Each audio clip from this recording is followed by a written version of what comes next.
Hello, namaste. Welcome to another edition of Navobhim's podcast. So today we are going to have a book reading session.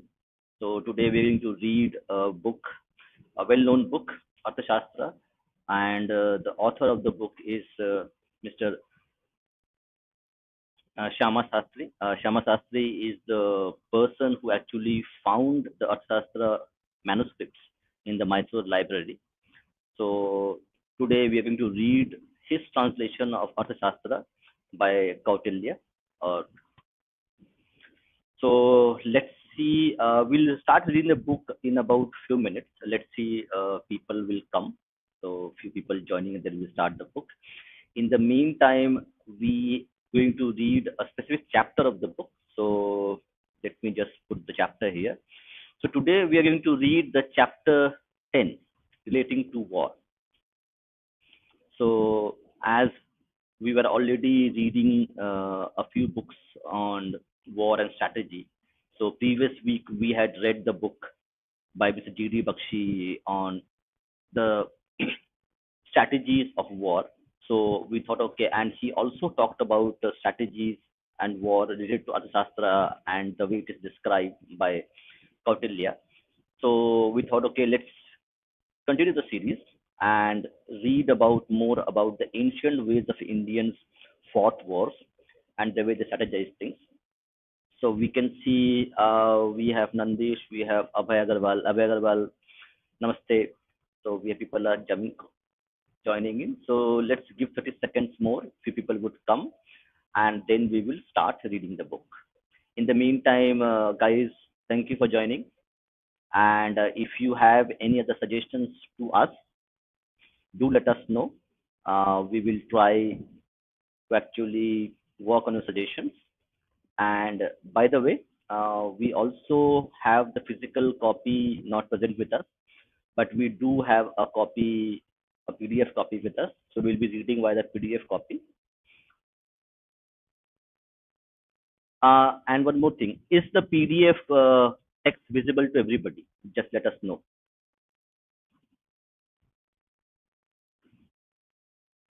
Thank you, Nina, for listening. Always welcome. So just one check, audio check is okay, audio is fine, and also do let me know if the text is readable or not. Yeah, we will provide, no problem.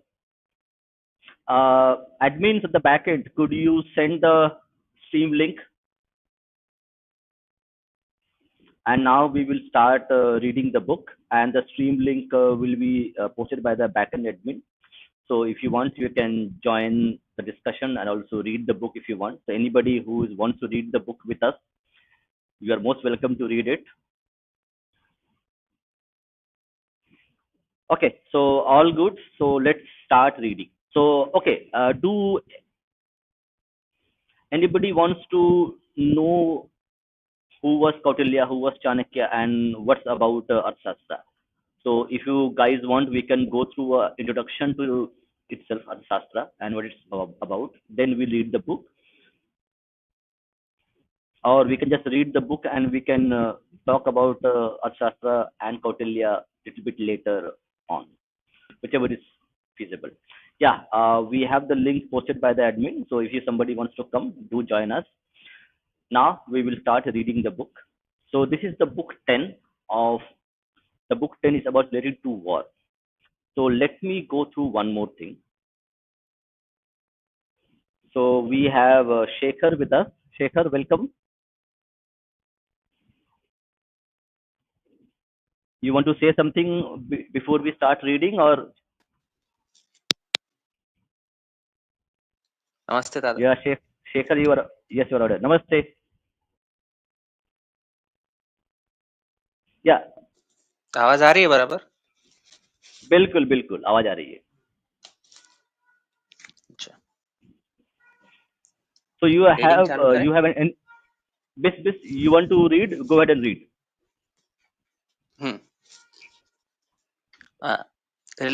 Relating to war.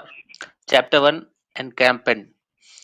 On a site declared to be the best according to the science of buildings, the leader, Nayaka, and the carpenter, Vardika, and the astrologer Mau Mauhertika should measure a circular, rectangular, or square spot for camp which should, in accordance with the space available, consist of 4 gates, 6 roads, and 9 divisions. Hmm. So the Chanakya is talking about how to set up an encampment when a correct war is going on, when they are in the middle of a war. Correct, Shekhar? I think they are talking about the base camp. I think where Yeah, yeah. So they will yeah, start correct. the preparation of horse and etc. Okay, we will know a little bit more. Let's read through it. So we will know what exactly it's a base camp or a Hmm. preparatory camp before the war is happening. So we will know it. Go ahead. Okay. Provided provided with ditches, parapets, walls, doors, and watchtowers for defense against fear. The quarters of the king, 1,000 bows long and a half as broad, should be situated in one of the 9 divisions to the north of center, while to the west of it his harem, and its extreme at its extreme the army of the harem to be situated. In his What is front, the harem? place for worshipping gods. Is To it the his to harem, his right, hmm, Shekhar? What is this? What is the hmm, word harem? Audience, do you know about this word harem? Because do you know? his multiple wives. Okay, okay. So they are okay. So Hmm, they are using that word in. Okay, go ahead. hmm. To his right, the Department of Finance and Accounts. To his left, the quarters of elephants and horses mounted by the king himself.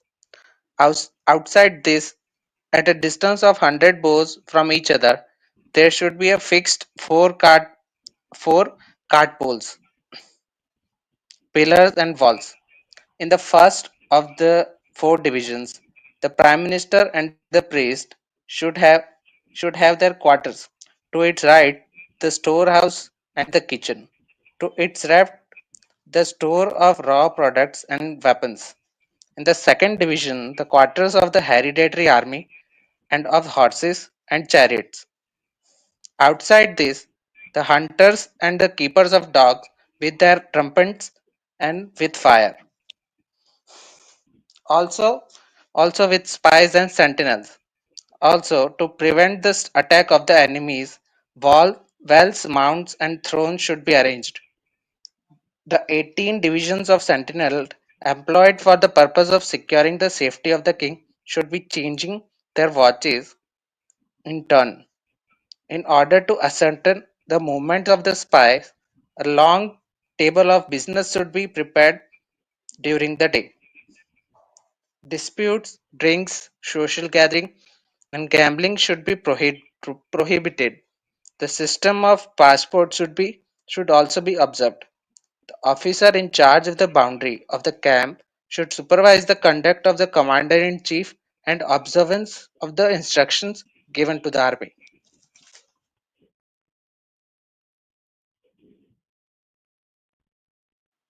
I think they are Yeah. talking about the how to make the base camp here, Yes. So, and it's but the one hmm, thing, because we are not a military person, so I one question I had was whether it's like they are setting up a camp prior to the war or in the middle of a war and uh, like they are prior to the creating one war. more base camp. I think prior to the war, for preparation of how to do the war, and I think after you reach the war positions, there will also be a Mhm. base. So there will also be a base making. So this could be used as a model. But I Yeah, think because it's it is before the war. The organization and army comes together and they march for the war. I think it's for their preparation here. so it is a kind of correct, a kind of a military encampment they're building, correct? Military encampment, Hmm. a temporary, most probably a temporary military encampment they are building. Hmm. but it looks correct. Correct. We were reading the book by Mr. G.D. Bakshi, where we are where we read about how Sun Tzu way of war and the Kautilya's way of war. So in that chapter that we are reading, correct, G.D. Bakshi especially mentioned that the war technology, the war strategy, okay, and the way the war was fought on four fronts. So it was far more advanced than what Sun Tzu had mentioned in his treatise.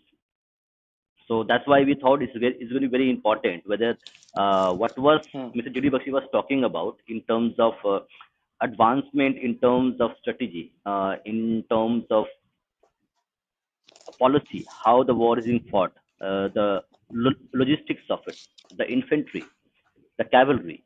So Hmm. now we are reading the chapter, so we can see, okay, what was Mr. J.D. Bakshi was talking about, that the advanced infrastructure building, the way it is mentioned here. And one is I think is very important for the audience also, for you, that this is a kind of a literal translation of the Arthashastra, which was done by Mr. Shamasastry about 100 years ago.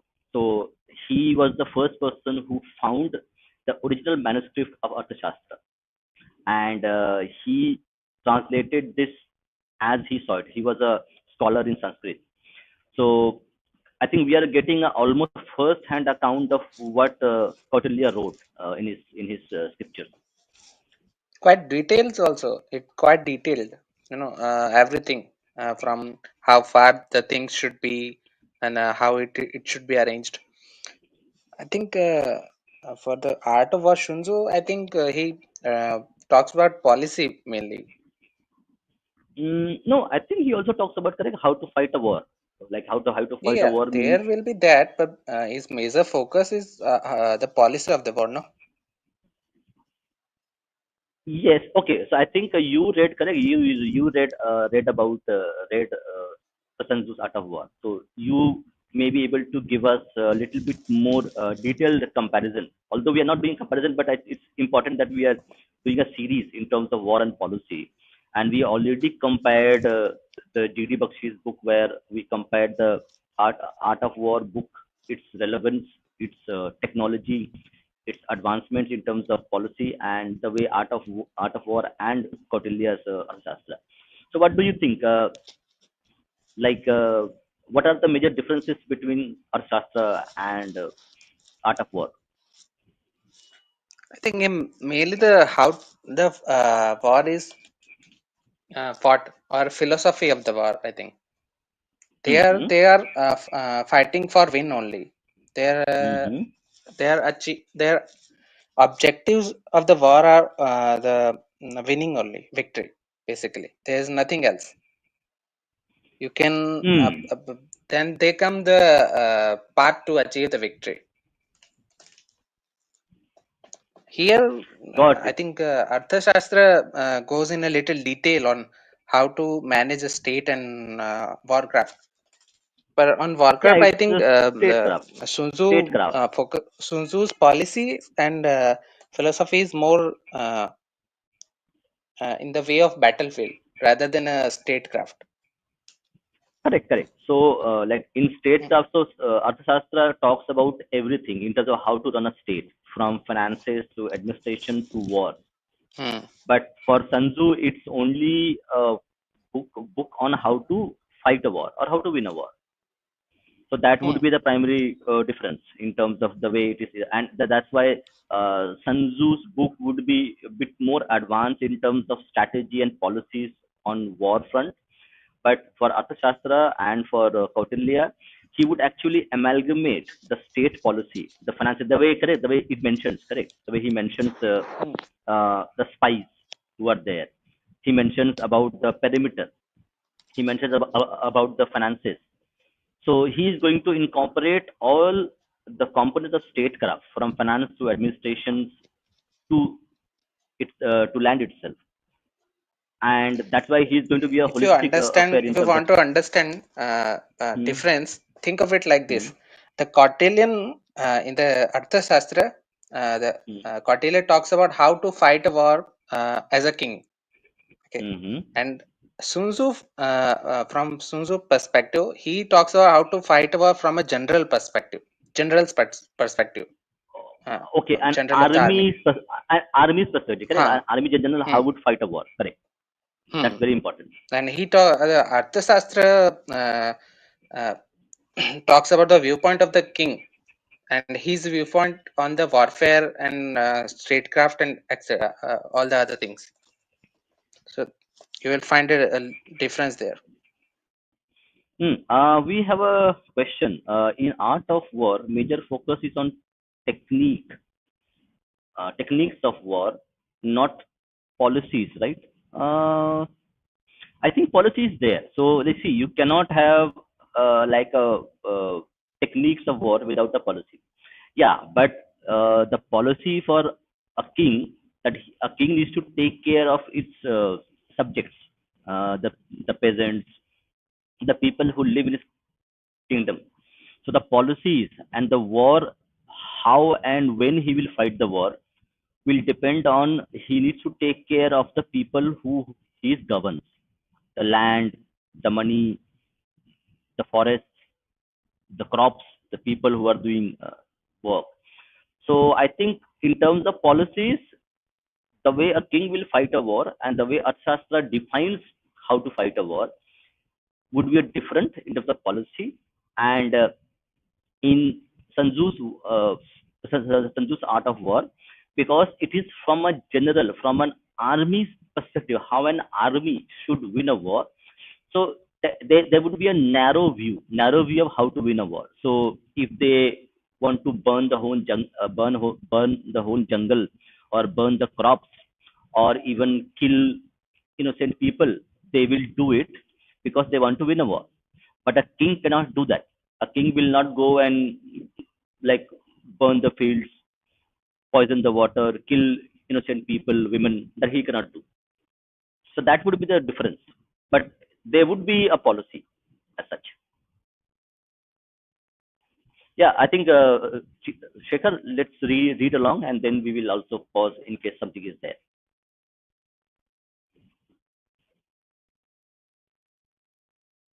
Next page, Okay, the next page. okay, it is there. Yes, Shekhar. Hmm. Nah, It is already there. Passports. Yeah. no, no, second chapter. First chapter is over. Okay. Okay. Yeah. Go ahead.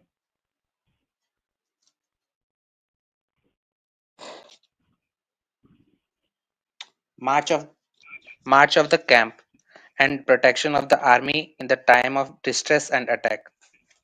Having prepared a list of villages and forests situated on the road and reference to their capacity to supply grass, firewood, and water, march of the army should be regulated according to the program of short and long halts. Foodstuff and provision should be carried in double the quantity that may be required in an emergency. In the absence of separate means to carry foodstuff, the army itself should be entrusted with the business of carrying them, or they may be stored in the central place. In the in front, the leader, Nayaka; in the center, the harem and the master, the king. On the sides, horses with bodyguards, Bahutsara. At the extremities of the marching, circular array, elephant and surplus army. On all sides of the army, habituated to the forest life, and other troops following the camp. The commissariat, the army of an ally and his followers should select their own road. For army who have secured suitable positions will prove superior in the fight to those who are in bad positions. Army of the lowest quality can march a yojan. The middle quality a yojan and a half. The best army 2 yojans. Hence, it is easy to ascertain the rate of march. The commander should march behind and put up his camp in the front. In case of an obstruction, the army should march in crocodile array in the front, in cart-like array behind, on the side in diamond-like array. That is, in 4 or 5 rows, each having its rear, front, rear, and sides, in a compact array on all sides. When army is marching on a path passable by a single man, it should march in pin-like array. While the presence, while when peace is made with one or and war is to be waged with another, steps should be taken to protect the friends who are bringing help against enemies, such as an enemy in the rear, his ally a Mahayama king or a neutral king. Roads roads with obstruction should be examined and cleared. Finance, the army, the strength of the armies of friends, enemies, and wild tribes, prospects of rain and seasons should be thoroughly examined. When That's productive power of very, fortification, hmm, hmm, Shekhar, I think it's very important. I think, although it is a very detailed description we are reading, and people who are not not familiar with the way the war is fought, the way the armies march, it looked little bit like, okay, we have one more person who has joined. Yeah, Nandi, you have something to say?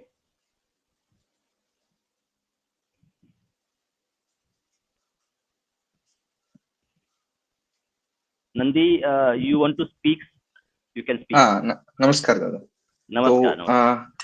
so I would like to focus on the previous paragraph that you just showed. Can you just go to the previous? This Yes, one? yes. Just stop. Just go a little bit lower. In between 522 and 523. No. We are going to five. Okay, 522. This is 522. This is first. Go lower. In the Okay, lower.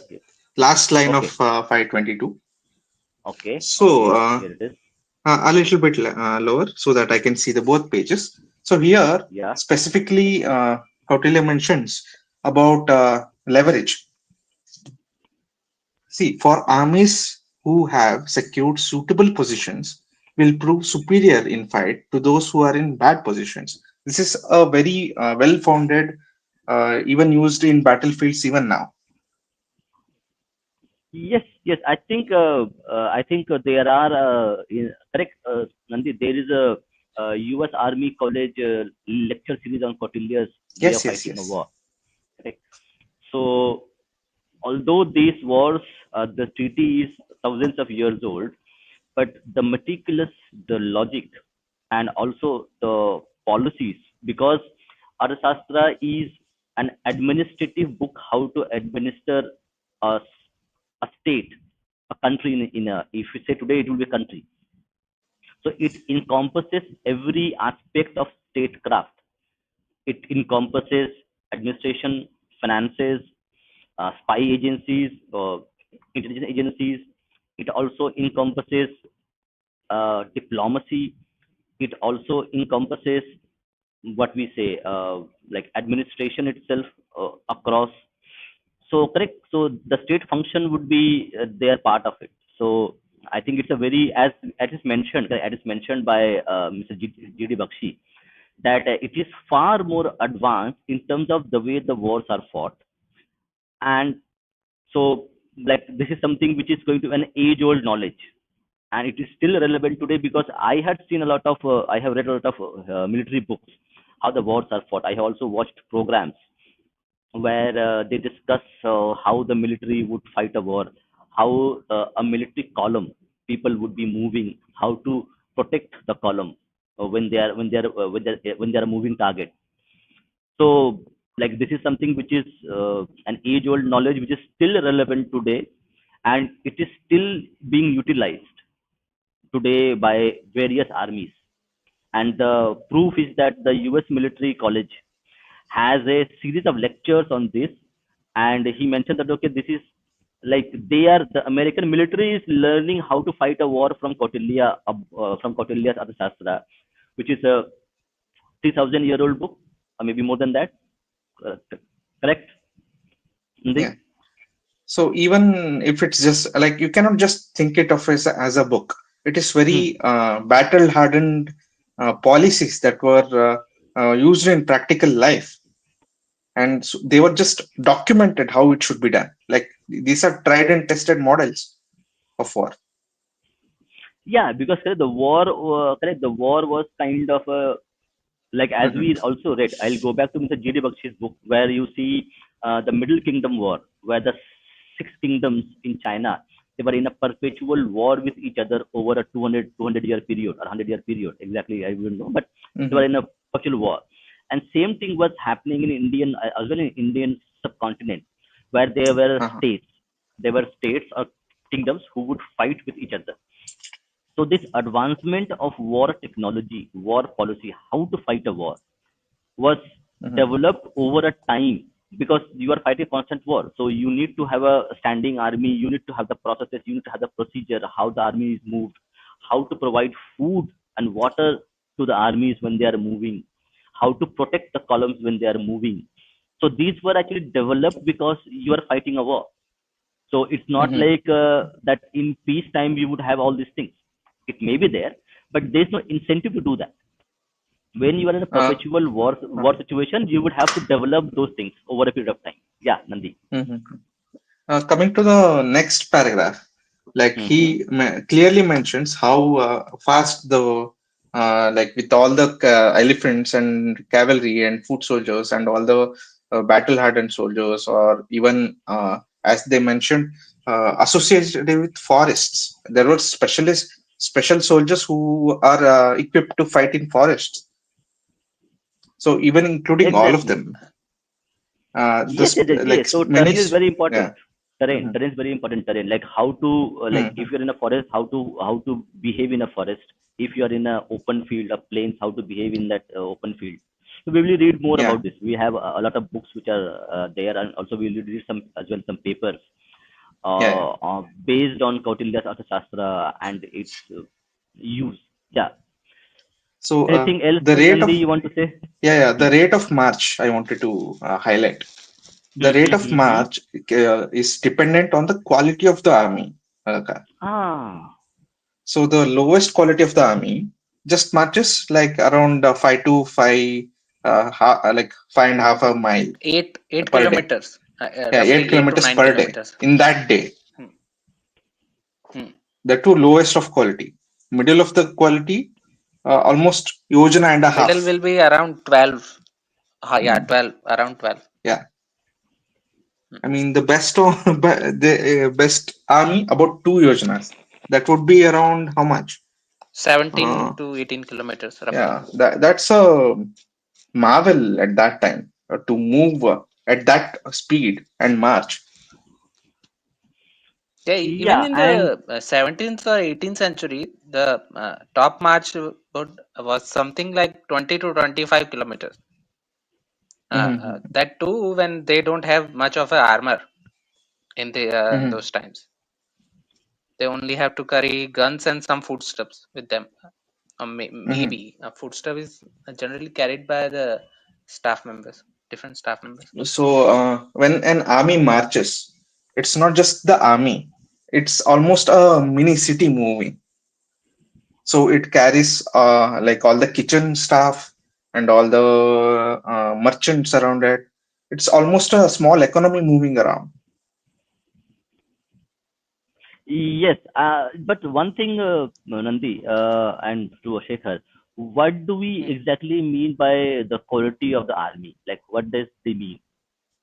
Like Is it the training, speed? battle How hardened. trained they are, how they what do they understand about the warfare, and how quick they are to follow the commands of the commander, how fearless they are, uh, those things. Let Let's do a research. Yeah, Let's do a hmm. research. I think Maybe this it's gives us. about how organized the army is. The more organized the army Organization is, will be it can there. follow the. Uh, Yeah, yeah. No, I yes, mean, yes. like as you gain experience as a soldier or a troop, you'll gain more experience how to follow command and how to be more efficient. Think of it like that. The lowest quality army will be the one that is fresh. that Mhm. has seen no wars. Okay, the higher quality will middle quality would have seen some wars, and the highest quality would have seen more wars. They would be veterans basically. Okay, I'm sharing my screen. So let's do delve into this quality of army thing. So is the text visible to everybody, or shall I No, no, you increase the can font? read. Yeah, Is it better? I think you can yeah, read now, correct? Zoom it Dada. So Zoom it. More good enough. little bit. Yeah, yeah. Okay. Okay. Yes, yes. So it mentions the text provides insight into the marching capabilities of the armies based on their quality in ancient military strategy. Let's analyze the different aspects of the statement. The text uses yojana. Yojana is a unit of measurement for distance. A yojana in ancient Indian unit of length. One yojana is uh, almost 8 kilometers. It has mentioned Eight in the this, next kilometers. this line. is equivalent Yeah. to 8 kilometers in modern day measure. Hmm. Army classification. This is the important part we are talking about.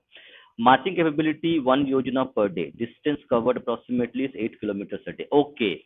So the speed at which the army marches defines the quality of the army the way it is being there. So I think Shesha was absolutely right on this.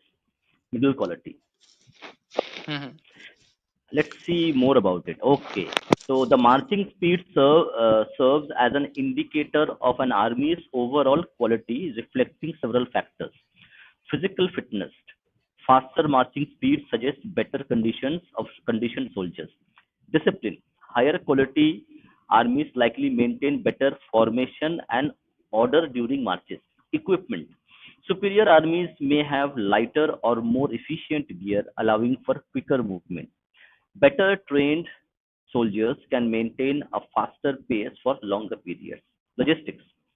Higher quality armies might have more efficient supply chains, reducing the need for frequent stops. Strategic implications. The varying marches, the marching speeds have significant strategic implications. Mobility. Higher quality armies can cover more ground, allowing for faster deployments and strategic maneuvers. Surprise factor. Faster armies can potentially catch enemies off guard. Very important. This is one. Supply lines. Slower armies require more extensive supply chains for longer campaigns. Fatigue management. Faster marching may lead to increased fatigue, requiring better rest and recovery. Okay, so this is a kind of a drawback. So like you might have to plan how the army, how much time they march and how much time they rest, or else they will become fatigued.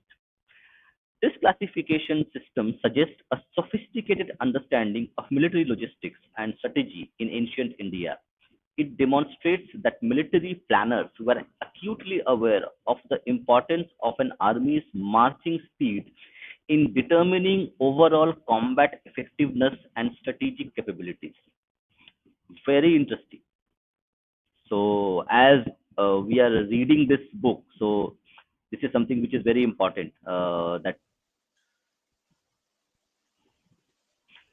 I have so read yeah. some research paper and articles where Mm-hmm. during the civil war in the US, it was the Mm-hmm. same speed at which they used to march, like around Oh, 30, yeah, 30 kilometers per day.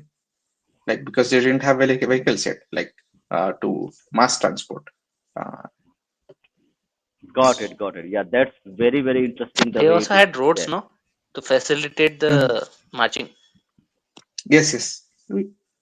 I think the roads were already set in during Kautilya's time. There were already Dakshinapatha and Uttarapatha, I guess, like the highways, and The they were already quality there. of modern roads and ancient roads differ. Yeah, like if you compare that, yes.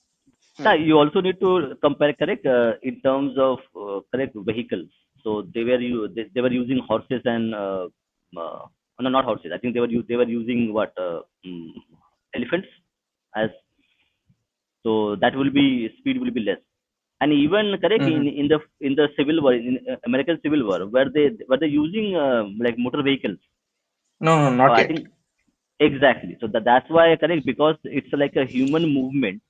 So like the speed will be like almost same in terms of, and that also shows correct that people who were fighting the war in the American Civil War, they knew, maybe they knew about Kautilya, the way the war is to be fought, Hmm. and they like replicated or learned and applied the strategy when they were fighting a war, because it's eerily similar, correct? Because the Kautilya is No, writing a I book. don't think the book was not discovered that time. I think during Yes, the yes, Civil War. yes. Yet, yet. Hmm. Yeah, but they might knew about it somehow, because how it can be that the exact speed is managed by a person who is 2,500 years No, ago, no, and that involves training and those different things. okay, so The it era means that changes, no? the hmm no, no, yeah, that's what. So in that way, correct. The way the book is researched, the Kautilya, when he wrote the book, the kind of research they did, it stood that stand of time, correct? It was still Hmm. correct in terms of when the American Civil War happened. So it shows that the kind of scholarly work which was taking place and how accurate they were in terms of their numbers and data that they're providing. So it is quite amazing. People say that okay, we Indians do not know how to fight a war, but as we can see in the chapter we are reading, that It's also a leadership. If you see that the same paragraph, it's also a leadership guide for a commander. Just go a little bit up. Um, yes, no, no, up. So it says the commander should. Up, thoda niche, like that paragraph. The army of the First lowest paragraph, quality. That Dada. paragraph. Yeah. 522 का first Yes, paragraph. yes, ये yes. वाला. So the commander should march behind of the army and put up his camp in the front when they're camping. So this is a leadership lesson for the commander. mm, Like he should leave no one behind when marching, ex- and when exactly. setting up camp, he should be in the front and take the leadership. That's very good point noted by Nandi. It's really something that and that may be happening even right now. Like this Yes, may have yes, been It replicated. also helps in organizing the soldiers if the attack is done, ambush is done.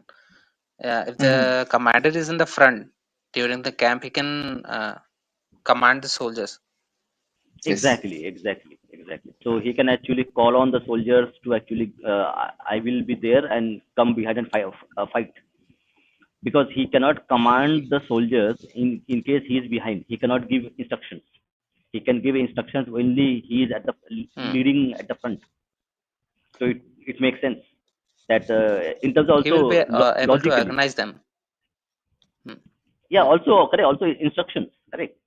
A commander who is behind his soldiers, he cannot correct, he cannot give instructions how to fight. One is Yeah, the in morale. those times. Shekhar, One is the Yeah. morale. yeah, yeah. Hmm. Go ahead, go ahead. Yeah, you were Yeah, saying something.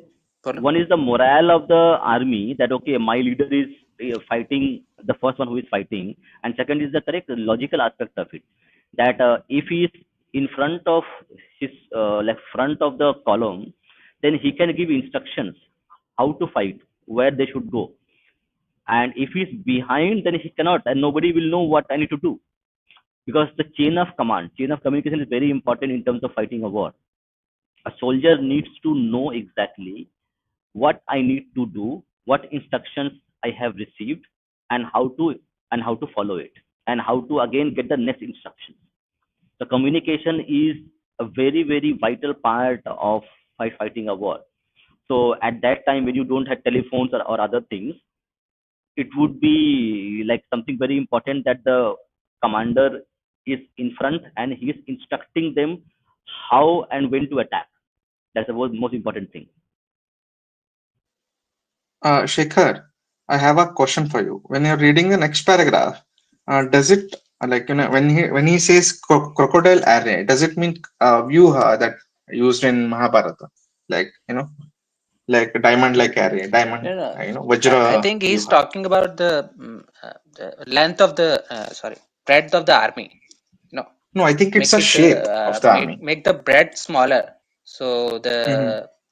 the obstacles don't interfere in them. You know. No, he's specifically mentioning shapes like cartwheel shape, cart shape, and diamond shape, Yeah, and yeah. even needle shape. That's So, that's why I am, no, from my understanding, mhm, it is to make the formation longer and mhm. longer but less broader thing, No, like a pen, something like a I pen. disagree in this because Okay, it may be a we practical can application of Vyuha do it strategy. now. Okay, Anandi, Not part you're talking about? not exactly Correct. like a Uh, pen, but अरे, You can actually check दादा, it. go down. You are reading it like 520. रुको रुको आप like नीचे जाओ or like in the third next page, paragraph. brother. Yes, in case of Mm-hmm. obstruction, that paragraph. Hmm. The whole paragraph. Okay. Last paragraph, huh? Okay, can you ask them to ask the AI to visualize it? Like if you can, let's see. Let me just check. We should have a visual guy. Like we should, if there is a book, we should find. Let's see.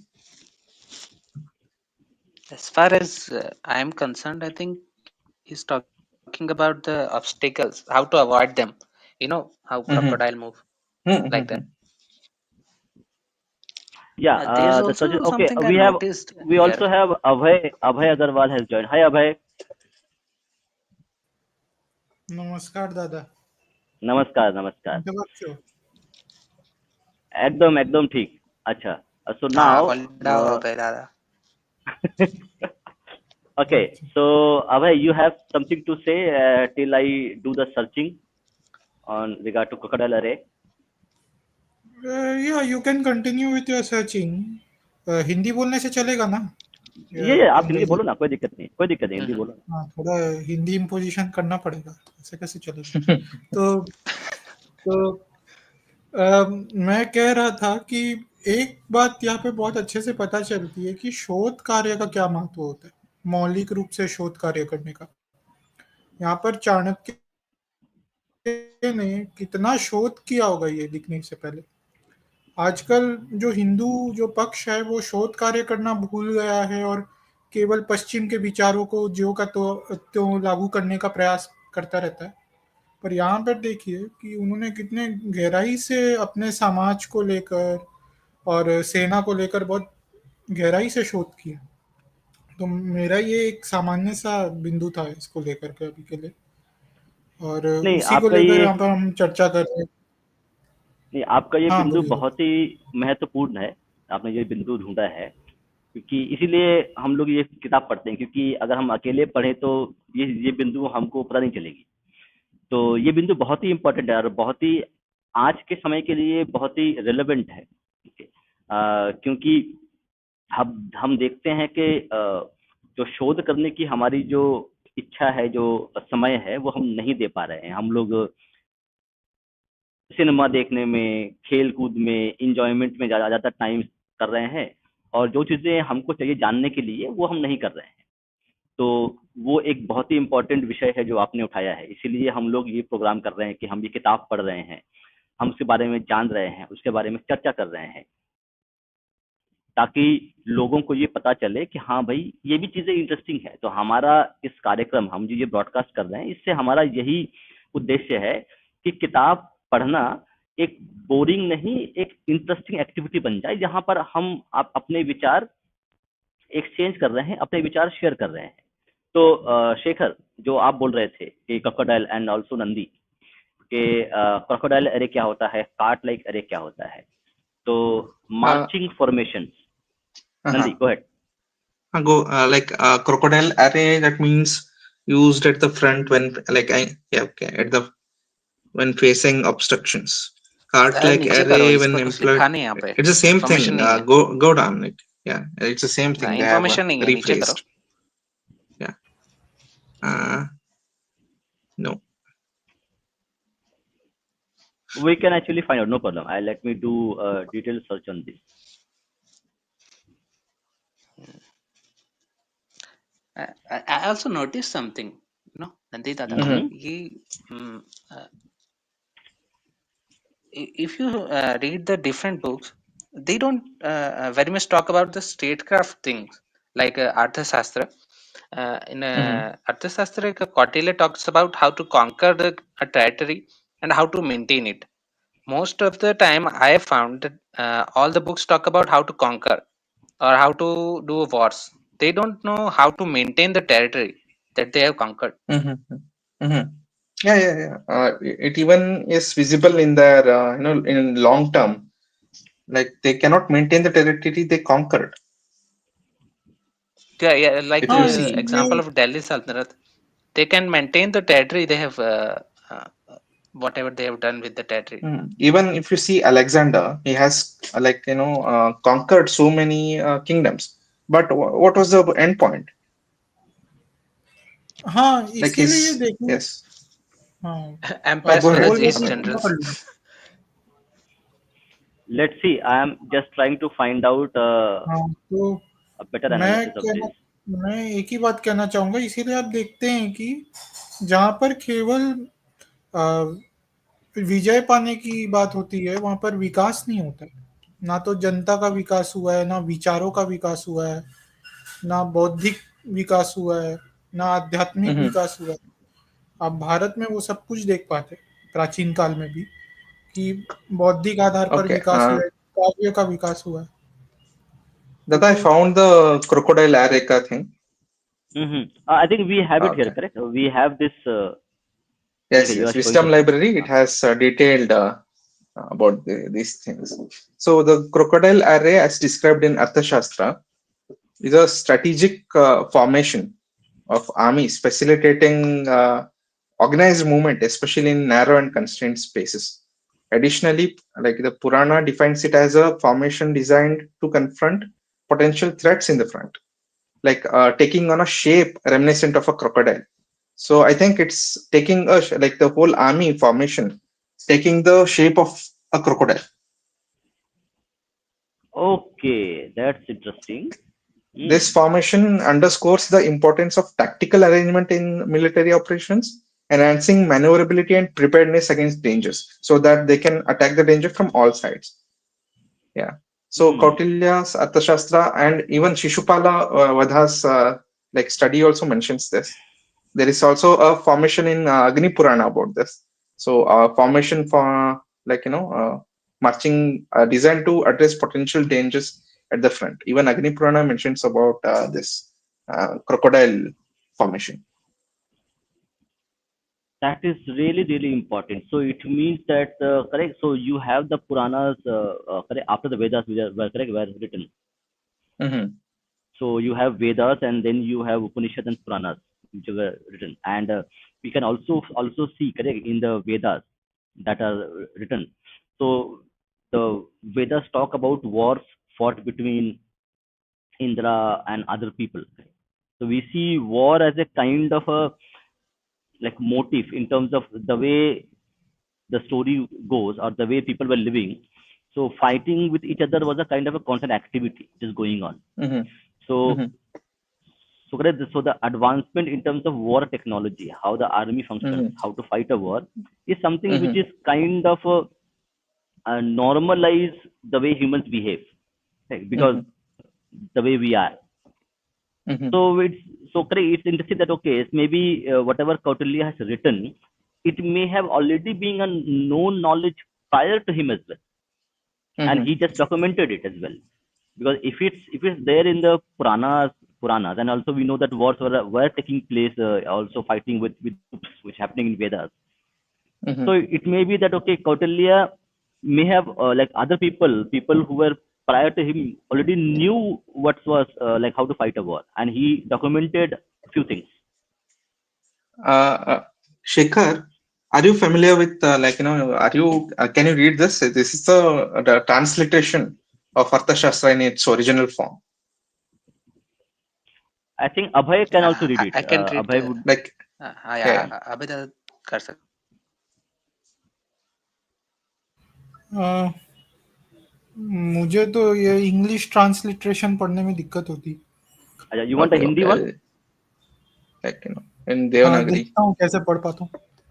ये कौन सा हाँ words पढ़ने हैं? 10.2.13 ये वाला, यहाँ से लंबा स्टार्ट करो, वाला? यहाँ तक बस.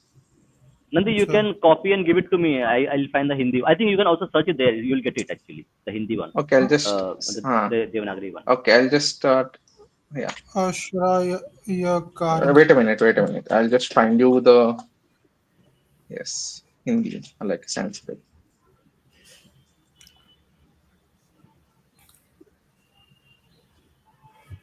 Wait. Okay. You can read this. I'll just copy the thing and just send it to. Yeah. You send Yeah. it Go to me. ahead. I will find it. Yes. Go ahead. Abhay. Okay, ये English वाला पढ़ो क्या? Yeah. आश्रयकारी, संपन्न घाटी, पा, पाराश पारश्मिरासारो, मध्यमा, उदासीनो वा प्रतीक प्रतीका प्रतिकर्तव्यः, सामका समकातो समकाटो मार्गः, शोध शोधयिताव्यः, कोशो दण्डो मित्राटावी, बलम् विश ये क्या लिखा है? विश विस्तृतुर्वा प्रतीक्षा प्रतीक्षा कृता दुर्ग कर कर्मणि च चयरक चयरक्षा चय चयक्ष चयक्षा साक्ष्य कृता बला निर्वेदो मित्रबलनिर्वेदस वेदश्च गमिष्यति, उपज Okay. Thank you. पितारो Thank you, व Bhai. Like I had questions about this बहुत ही खराब that रीडिंग you थी। read. It's okay. But what I'm saying is, uh, like, is this Panini Sanskrit or Vedic Sanskrit? वो पूछना था मुझे. I had that question. I think Panini came afterwards. I think this is Mm-hmm. 300 BC. Panini Mm-hmm. came sometime after Common Era.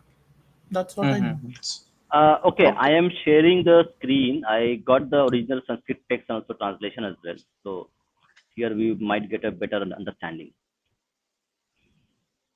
And Abhay, you can read it better actually with this. Ashok अशक्तो वा सैन्यश्वायो जयेत्, अंतरेषु वा निचि नुयात्।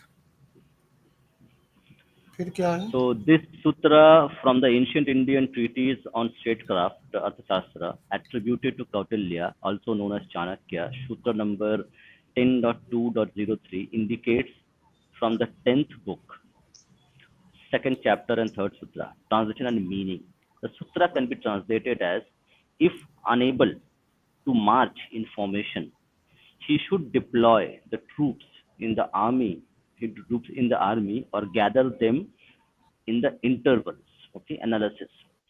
The sutra provides military advice for situations where standard marching formations are not possible. Flexibility in deployment. The text suggests alternative strategies when normal formations can't be maintained. So, as you mentioned, correct, Abhay, very important part, that the kind of research, and not even research, correct, because these treaties are there where they are describing exactly what would happen in a real life war situation. So it's like when the wars were fought in ancient India, the kings would have like scholars who would study how the war is going on, and they will observe what's going on, and they will then write policies and treaties how to manage that specific situation at that time. So it looks like people were there, like correct, right now, like we have correct, when the war takes place, you will have the media team who would accompany the army, and they will report from the battle lines. So in ancient times, they would have people actually who would observe how the war is fought, and then they will form strategies how to deploy them. So they are talking about, in case you are unable to implement any of the standard formations while the troops are marching, how to mitigate the situation, because it can happen, correct? Like war is a very like dicey thing. Okay, you do not know what will happen. There will be rains, there will be floods, there will be other things can happen, whether can go wrong. It's very interesting the way it is done. The text suggests alternate strategies when normal formations can't be maintained. Options provided: deploy troops within the existing army structure. So you will have additional troops put into the structure itself, gather troops in intervals or gaps between units. So the people who you have extra people, you can actually, so correct. So when the army column moves, so you will have two or three columns moving. So there will be gaps in middle, and they're saying, okay, put those people in the gap so that if somebody tries to attack and sneak in between those gaps between the columns, they can be prevented. Tactical adaptation: the advice emphasizes the importance of adapting to challenging circumstances during military movements, maintaining cohesion.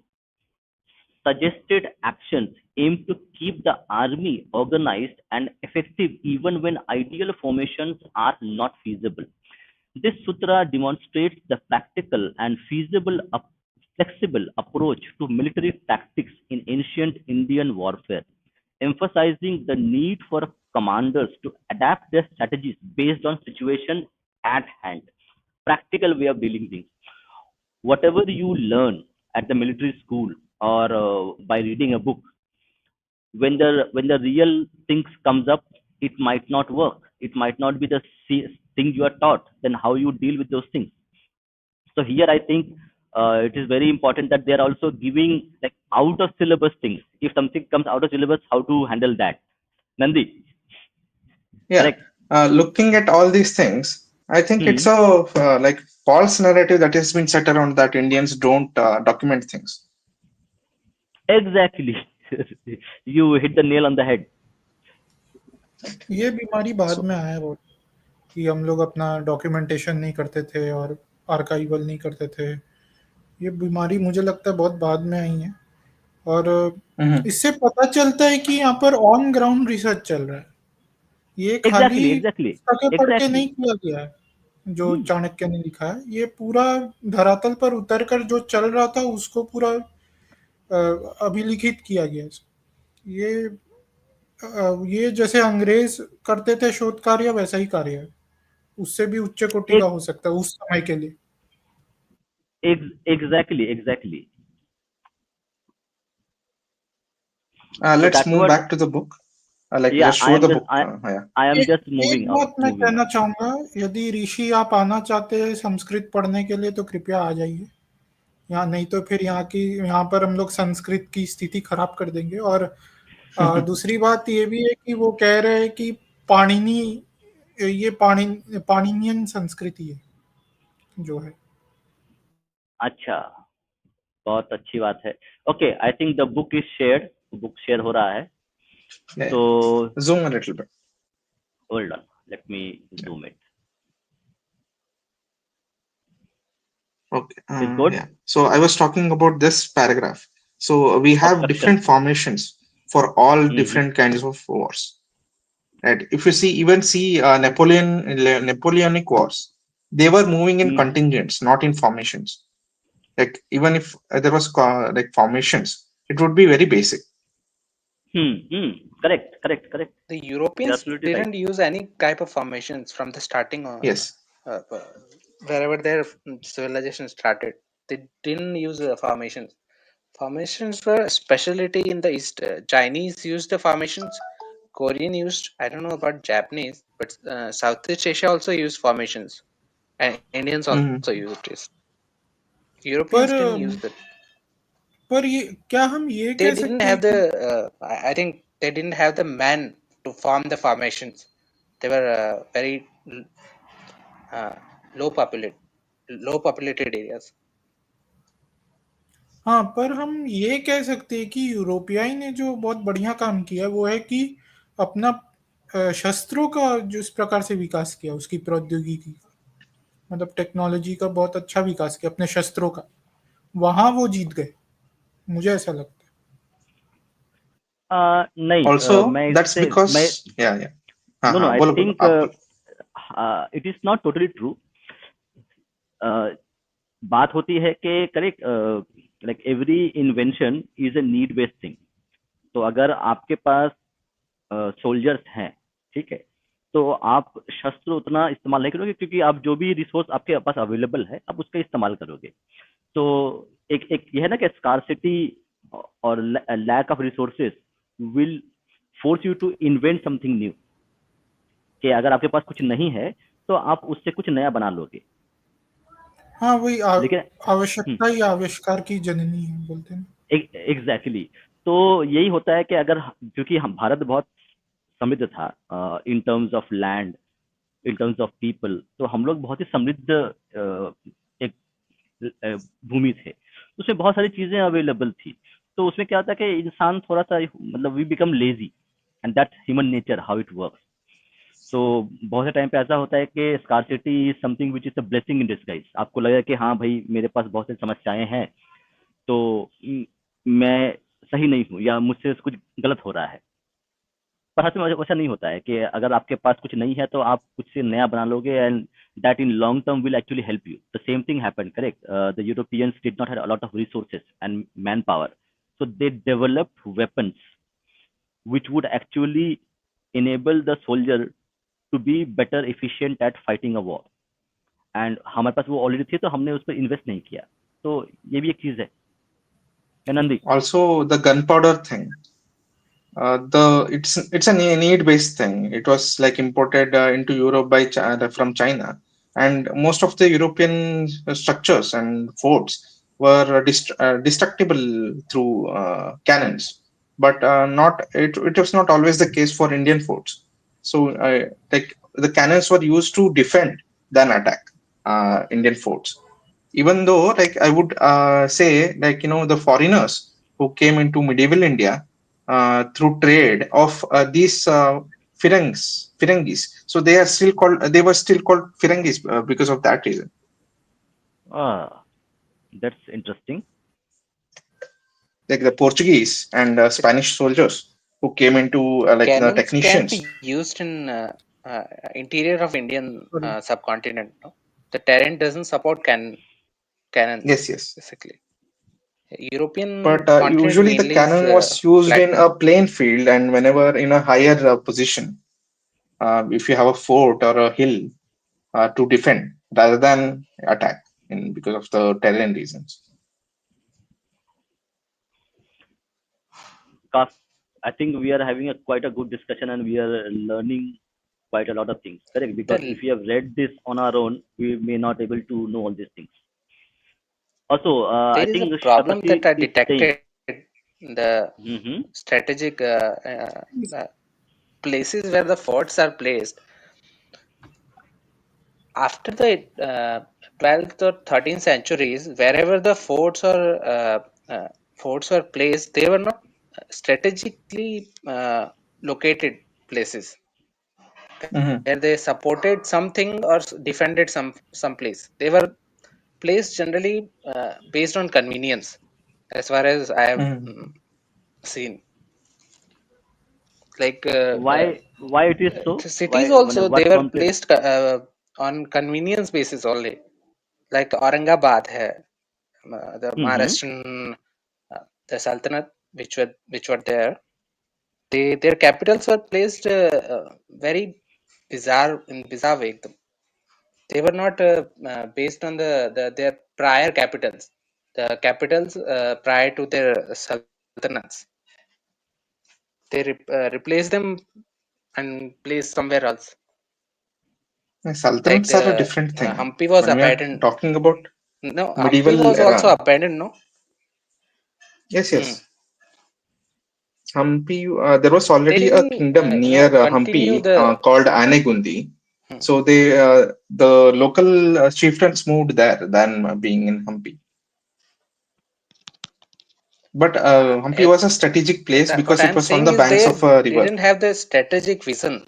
They didn't have the strategic Hmm. vision to No, capture the fort capitals and don't reuse need a them. strategic reasons to say No, because no, they forts, had forts, borders to not the defend. capitals. Hmm. Capitals, they do need a strategic vision. Capitals do need. Hmm. Uh, for the most part, I'm talking about the forts. They didn't take the forts. Okay. They just destroy it, abandon it, and uh, uh, build somewhere, someplace else, and waste the Hmm. money. Interesting. So we will be reading the book from Mr. G.D. Bakshi on Sunday. So there we will get Yeah. more ideas. So we will get the modern context and we will also get the ancient context. We are doing it now. So it will be a very interesting thing altogether. Okay, let's go back to reading.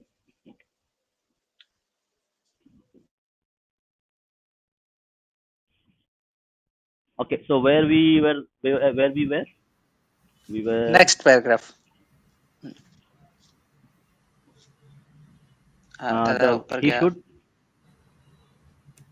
Okay, ऊपर ऊपर okay. ऊपर दादा. Anyone?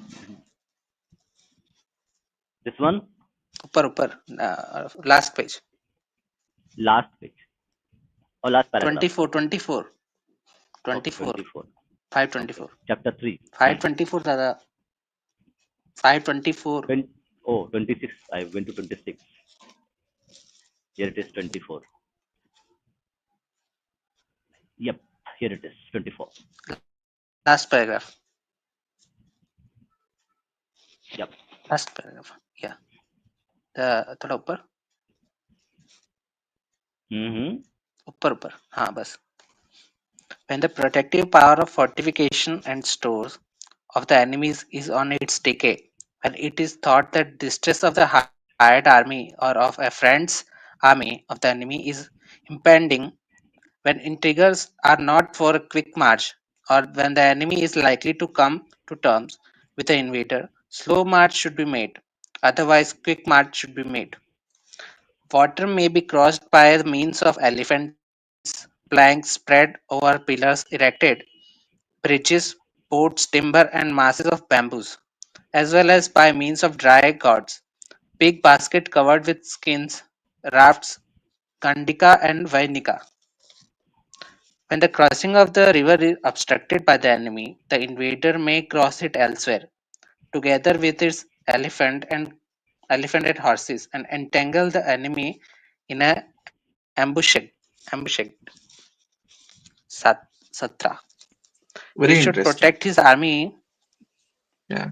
when it If you. has to pass a long desert without water, when it is without Mhm. grass, firewood and water, when it has to traverse a difficult road, when it is harassed by enemies' attacks, when it is suffering from hunger and thirst from a journey, when it is ascending or descending a mountainous country full of mire, waterproof water pools, rivers and cataracts, when it is when it finds itself crowded by in a narrow and difficult path, when it is halting, starting or eating, when it is tired from a long march, when it is sleepy, when it is suffering from disease, pestil- pestilence, or famine, when a great portion of its infantry, cavalry, or elephant is diseased, when it is not sufficiently strong, or when it is under troubles.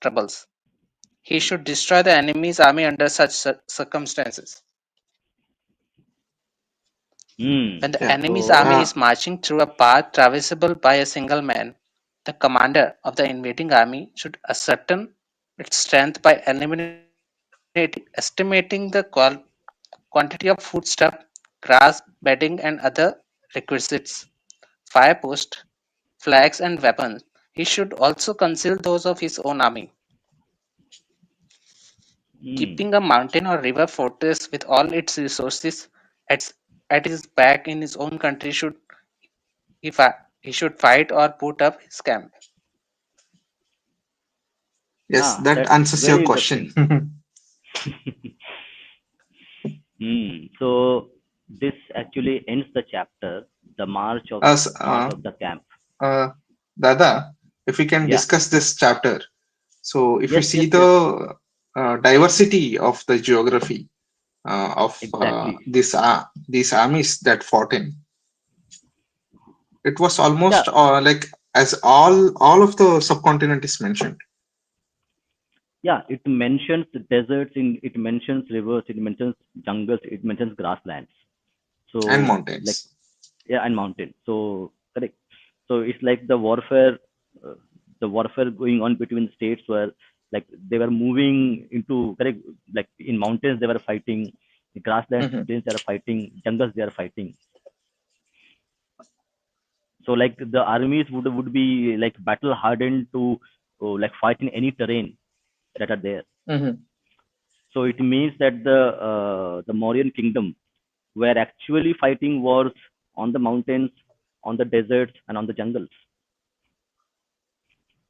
Yes. Also, if you see how they like construct a temporary bridge just for the armies crossing, Yeah, it that would, is. yeah, it would be like even it is the same technique is used by the modern military, but the vehicles so that can provide the same structure are used that can be built in a single day. Mm. So I have one question. So when we are like, talking about the speed and at which the encampment moves, Mhm. so so correct, we did not use horses. We used elephants. Okay. So do we have any documentation that when the horses were also used in India itself Uh, natively? I think we missed one critical Harappans? thing that bullock carts were also used in wars to transport things. Oh, Hmm. bullock cart. Like if you just see all the Anglo Maratha and Anglo Mysorean wars, even during that era, bullock carts were used. Yeah, but I just have a As far question as that horses goes, hmm, hmm, the there was a I think outpost in northern Afghanistan, Tajikistan, where the Harappans were trading horses there. So it's quite old, the Yeah, use of horses. even the Mauryan Empire had little bit of what how you say like relationship with the Greek kingdoms of the East. Like, Bacterias and yeah, kingdom yeah. of bacteria, I think. Bacterian So there Greeks. may be trade of horses. The Hmm. trade of horses was going for quite some Yeah, there is a time. separate chapter on that in the book. Okay, then we'll read But it. we did not use the horses like the others because we had Yeah, a lot of variation in the terrain. The horses would not prove to be useful in all the Yeah, yeah, terrain like the correct, elephants. correct, और correct, correct. ये Hmm. घोड़े जो है ये खुले मैदान में अधिक पाले जाते हैं। हमारे Hmm. भारत And में उतना खुले मैदान है नहीं, सब झाड़ पत्ता Other than the jungle northern भरे। plain, they will be useless. yeah, the plains of river Ganga, where you had the plains, so there you will be using the horses primarily. But we see the in the eastern front, eastern India, you had a lot of mountains and jungles. Even for Hmm. like a place like Middle India, Madhya Pradesh, there also you had a lot of jungles and pretty hilly terrain, and also in the Deccan. The Deccan Plateau is pretty forested and mountainous. So I think हाँ, पर using horses घोड़ों would not make much sense. घोड़ों को और एक बात चाहिए, उनको दौड़ने के लिए खाली स्थान चाहिए। उनको दौड़ने की बहुत आवश्यकता होती है। जब खाली स्थान नहीं मिले, आपको खुला मैदान नहीं मिले, तो घोड़ों को पालना बहुत कठिन हो जाता है। तो भारत में घोड़ों को पालना या बड़ा करना इसीलिए कठिन ही रहा। They require food too, na? They only eat grass, I think, green grass. Maybe this is also important. Also, we also have Rishi. Hello, Rishi. Hello, is my mic okay? Yes, your mic is okay. Yes, your mic is okay. Okay, thank you. Okay, amazing analysis, and also some of the discussions were quite enlightening. So I won't be disturbing you anymore. You can continue further. I will comment on later because I was reading another text which came to my mind, so I will comment on that later on. Sure, sure, sure. Thank you. Thank you. Okay, Nandi, you have something to say or before we move on to the reading? So I was just going through the book, the same book that you are reading, and there are some instructions on the traders of horses. So Oh, what it okay. says is be careful about the merchants of horses because there may be spies in disguise from other Okay. countries. So like I think it talks about the merchants who used to trade horses. Yeah, go ahead. Okay, so this is the chapter one. So now we are in chapter three, forms of treacherous fights. Okay, forms of treacherous fights, encouragement to one's own army, and fight between one's own and enemy's armies. Okay, that's very interesting. Let me read this one. uh, he who possessed of a strong army, who has succeeded in his intrigues, and who has applied remedies against dangers may himself and otherwise a treacherous fight. He should strike the enemy when the latter's army is under troubles is furiously furiously attacked, or he who has secured a favorable position may strike the enemy entangled in an unfavorable position, or he who possess control over the elements of his own state may, through the aid of the enemy's traitors, very interesting, enemies and any inimical wild tribes, make false impressions of his own defeat on the mind of the enemy who is entrenched in favorable positions, and having thus dragged the enemy into an unfavorable position, he may strike the latter when the enemy's unfavorable position army is in a compact body. He should break it by means of his elephants. Very interesting use of elephants to break the army. When the enemy has come down from its favorable position, following the false impression of the invader's defeat, the invader may turn back and strike enemy's armies, broken or strike it again by means of his elephants and horses. Okay, horses. When it has, when it, just hold on. When it has unfavorable, he should strike it from behind. When attacked on the side is unfavorable, he should strike it on the other. Or having caused the enemy to fight with his own army of traitors, enemies, and wild tribes, the invader should, with his fresh army, strike the enemy when tired. Very interesting, when tired. Or having, through the aid of the army of traitors, given to the enemy the impressions of defeat. The invader, with full confidence in his own strength, may allure and strike the overconfident army or overconfident enemy.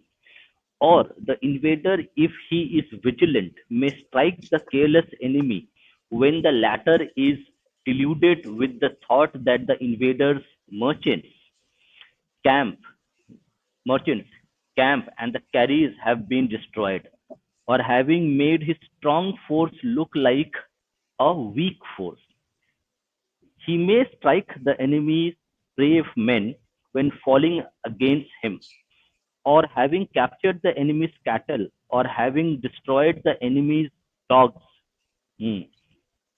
Dogs, what is uh, swapadha? Yeah, they have dogs that were trained for army purpose. That's really, really interesting. So correct. So we were just talking about the horses used. So now we can see that in the ancient Indian were fighting, they were using horses, they were using elephants, they were using dogs at that time. Uh, by any chance, somebody know is there any document of like Europeans or Asian Caucasians in the north? They were using dogs to fight wars, because we only know by normal things that only the horses were used when fighting a war, when the army is on the march.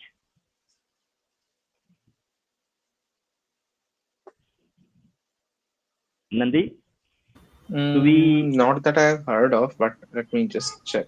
Hmm. Yeah, but Uh, it's interesting. Correct. The dogs are being Mhm. used. Dogs, elephants, and like horses, both are being used in the war. I did आजकल not know that. Okay, the dogs were used as like like a weapon to attack the enemy or the invader. आजकल तो कुत्ते वो sniffing dogs का use करते हैं terrorist operations में और ये सब No, में no, that is Mhm. something else. Yes, operation different. में हाँ यहाँ पे काटने के लिए उपयोग में लाया जा रहा है कि कटवाओ कुत्ते काटेंगे जाके Yeah, so dogs हाँ were मैं समझ trained as a kind of an extension of the soldiers, soldier to impart more strength, or give also a surprise attack on the enemy. Like if you have a like several dogs coming with trained, so the enemy would be rattled, because they will not know how to react to that. And you can also have a stealth as well. Like when the dogs are moving, you will not know. So it's very interesting. और क्या उनसे वो क्या रोआते भी थे हाउलिंग dogs जिससे सो ना पाए यहाँ पे लिखा है ना और And to having alert them the when an enemy attacks, OBI alert system. Yeah, और having yeah. Every So enemies man sleepless by harassing them at night जो लिखा है yes. So correct, you can ये use the ज्यादा dogs as a kind of a sentry, kind of guard dogs. So like if you have an encampment, and if the enemies come to attack you, the dogs would howl, and the people would know, okay, there's an attack happening, so they can like they can actually get ready for the to strike back. So there are multiple uses. So when they are using the dogs, so it means that they are using for multiple purposes, because dogs are a very good guard, like guard यहाँ dogs, पर like कुत्ते dogs. की सूंघने की शक्ति को I Yeah, think it's maybe let's just yeah. let यहाँ me पे see. सूंघने की शक्ति का वर्णन नहीं किया गया ना कि कुत्ते को I सूंघने think के शक्ति के किया गया रूप में होगा, हम उपयोग लोग में लाया पढ़ेंगे गया तो पता चलेगा. इट मे बी डन, ऐसा हुआ होगा, पर हम तो ये पूरा पढ़ा नहीं, हम तो एक्चुअली एक से चैप्टर पढ़ रहे हैं, तो शायद और पढ़ेंगे तो पता चलेगा. Okay, he may induce the enemy's brave men to come out and may slay them, or having made the enemy's men sleepless, as you mentioned, sleepless by harassing them at night. You mentioned, correct, Abhay, that like dogs would bark whole night, and the enemy's men would not able to get a good sound sleep, so they will not be in a good mental state at night. He may strike them during the day, because you harass the army at night, they don't get sleep, and they will be mobbing. When in the daytime they will be a bit tired of lack of sleep, and then you can attack them. They will be actually disorientated when they are very from want of sleep, and are parched by heat, himself being under the shade, or with his army of elephants enshrouded with cotton and leather dress.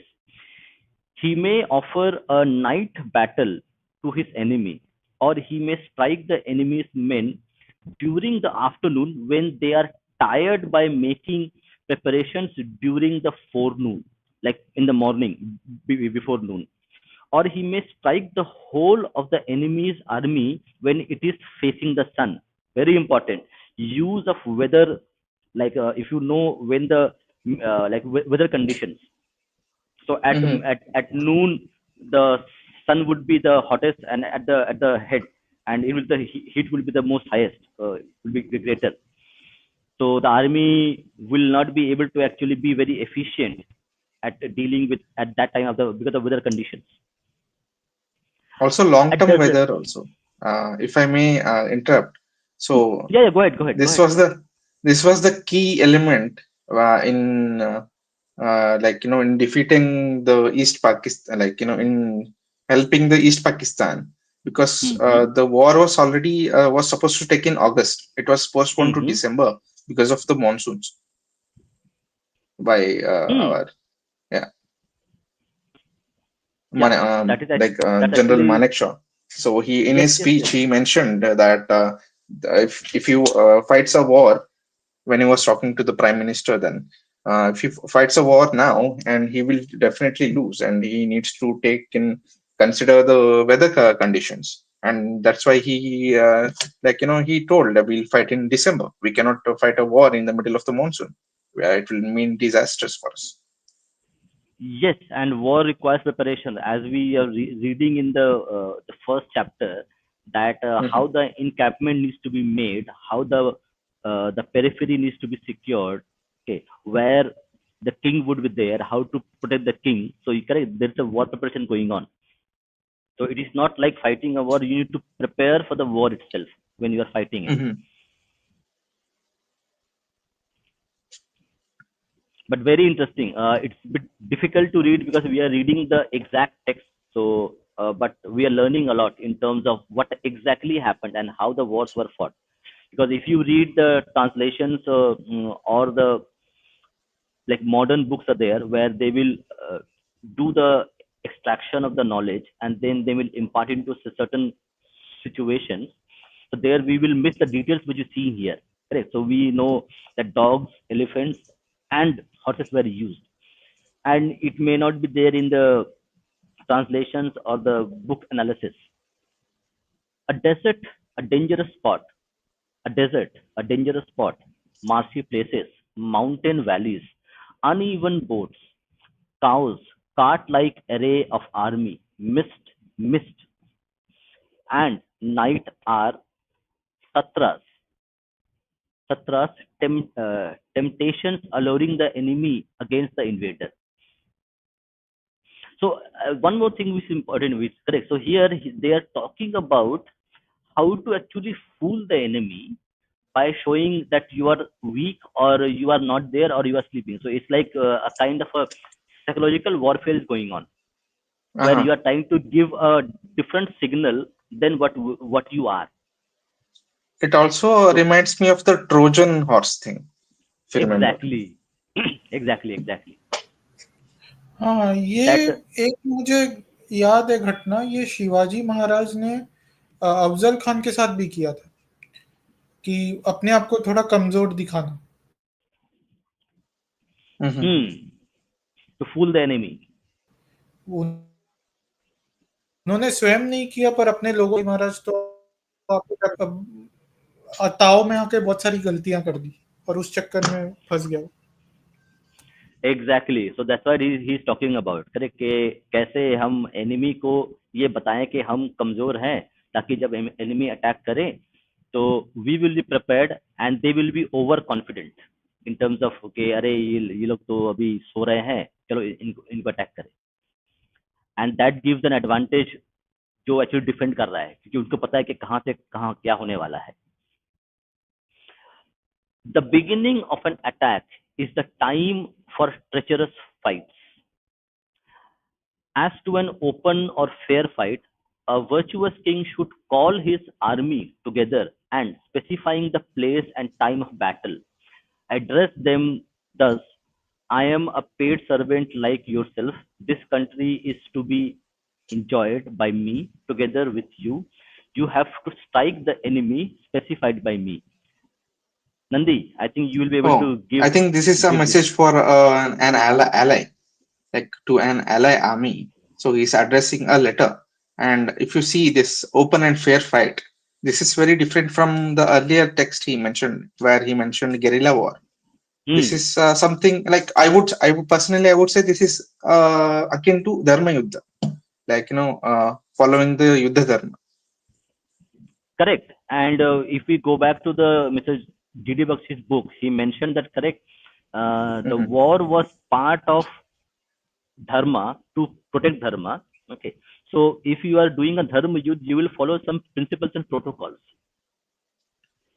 Also, And if I may hmm, add, hmm, in such wars, civilians are not harmed when you have an open and fair fight and you specify a time and place in an open field.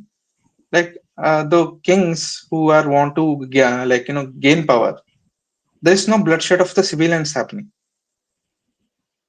exactly. So correct. So yes. So correct. See this dharma. Okay. So Shekhar has read the Sun Tzu well. Shekhar, do you find any mention where Shekhar the is not on the chat. okay, Okay. Shekhar has left now. Okay, no problem. Yeah. Rishi is there. Rishi, if you had read Sun Tzu's Art of War, do you know whether in Sun Tzu's Art of War he had mentioned any ethics of war? Because when we say Dharma Yuddha, it means the ethics of war, like how to fight the war, where you will not harm the women, children, you will not harm the crops, the food crops, you will not poison the rivers or the water sources. So those are the ethics of war, where the no, the common people will be getting affected by if you do this. Anyway, we'll see what's happening. So his minister and Its priest should minister and priest should encourage. encourage the army by saying thus: it is declared in Vedas that the goal. Let me fix it. Yeah, yeah. In the it is declared in the Vedas that the goal which is reached by sacrificers after performing the final ablutions in sacrificing, in which the priests have been duly paid for, it is the very goal which brave men are destined to attain. About this there are two verses. Beyond those places which Brahmins, desirous of getting into heaven, attain together with their sacrificial instrument by performing a number of sacrifices. I think it's about Bali, correct? Bali Pratha. Nandi, Yeah, Bali Pratha. correct? Here the sacrifice is Yeah. Bali Pratha. Okay. Sacrifices instrumented by performing number of sacrifices or by practicing penance are the places which brave men losing life in good battles are destined to attain immediately. I think he is talking about correct. Like if you are going to lay your life in the dharma yuddha, then Like a you Veera will go into Swarga. yeah, correct kind of like heaven in that way. Yes. But To it Yeah, has to get increase done the throughout. morale of the army. Yeah, yeah. Abhay, you want to say something? I think here Chanakya is comparing Vedic sacrifice with sacrifice by soldiers. That they are sacrificing themselves for a greater cause. I think that is what Yes, he's yes, drawing yes, a yes. comparison with. Yes, yes, because correct in our like Vedic traditions, you have bali or sacrifices done to actually please the gods. So in Vedas you find correct so that for a certain kind of god you will sacrifice a certain kind of animal to please the gods. So here also when the men are fighting a war and they know that they can lose their lives, so now their lives are being sacrificed to actually achieve a greater goal of defending the dharma itself, defending. So it's a kind of like a holy thing which is being done. So now war is now being like it's being compared to Compared to doing something for yeah, Nandi. Yeah, yeah. So let's go on next. Next, you can read the next paragraph. This was for the priests. Hmm. Please read the next paragraph. Yeah, so बस I'll. एक point जोड़ दूं मैं, हाँ ये हाँ बोलो. कहावत है या मैंने सुना है, भूदेवी रक्त मांगती है, तो वैसी वाली बात। We lost your voice. So we lost your voice. Could you repeat that verse? It is said, I've heard it somewhere, Bhudevi रक्त Mm-hmm. मांगती, तो Oh. तो वही बात असल मुझे लग रहा है। Hmm. Okay, so let me hello, read. So, Okay, so let Hello. me read. Yes, yes. let not a new vessel filled with water, consecrated and covered over with darbha grass, be acquisition of that man who does not fight in return for the substances received by him from his master, and who is therefore destined to go to hell. Nandi, you can actually elaborate more on this. So this is an offer, like sent to the opposite leader. Like if you don't accept my like proposal to fight this fair war that I have proposed, yeah, it's kind of a threat that's sending to the opposition. Yeah, so correct. If you see this year Durba grass, so correct. So till now Hmm. to offer puja, we use the Durba grass. Correct. There's Yes, different yes. species of Darba. grass which is there. Mhm. So it means I think it is available also in South India, because I think Yes, in yes, East yes. India It's used everywhere. अरे everywhere. Correct. मेरी माता जी दूब से पूजा करती है, तो दूब हाँ दूब एक लाओ no no बोलती है, ये मेरी एक माता जी पूजा घास No, है, करती this घास. is Grass. It's a grass. a species of long grass. है।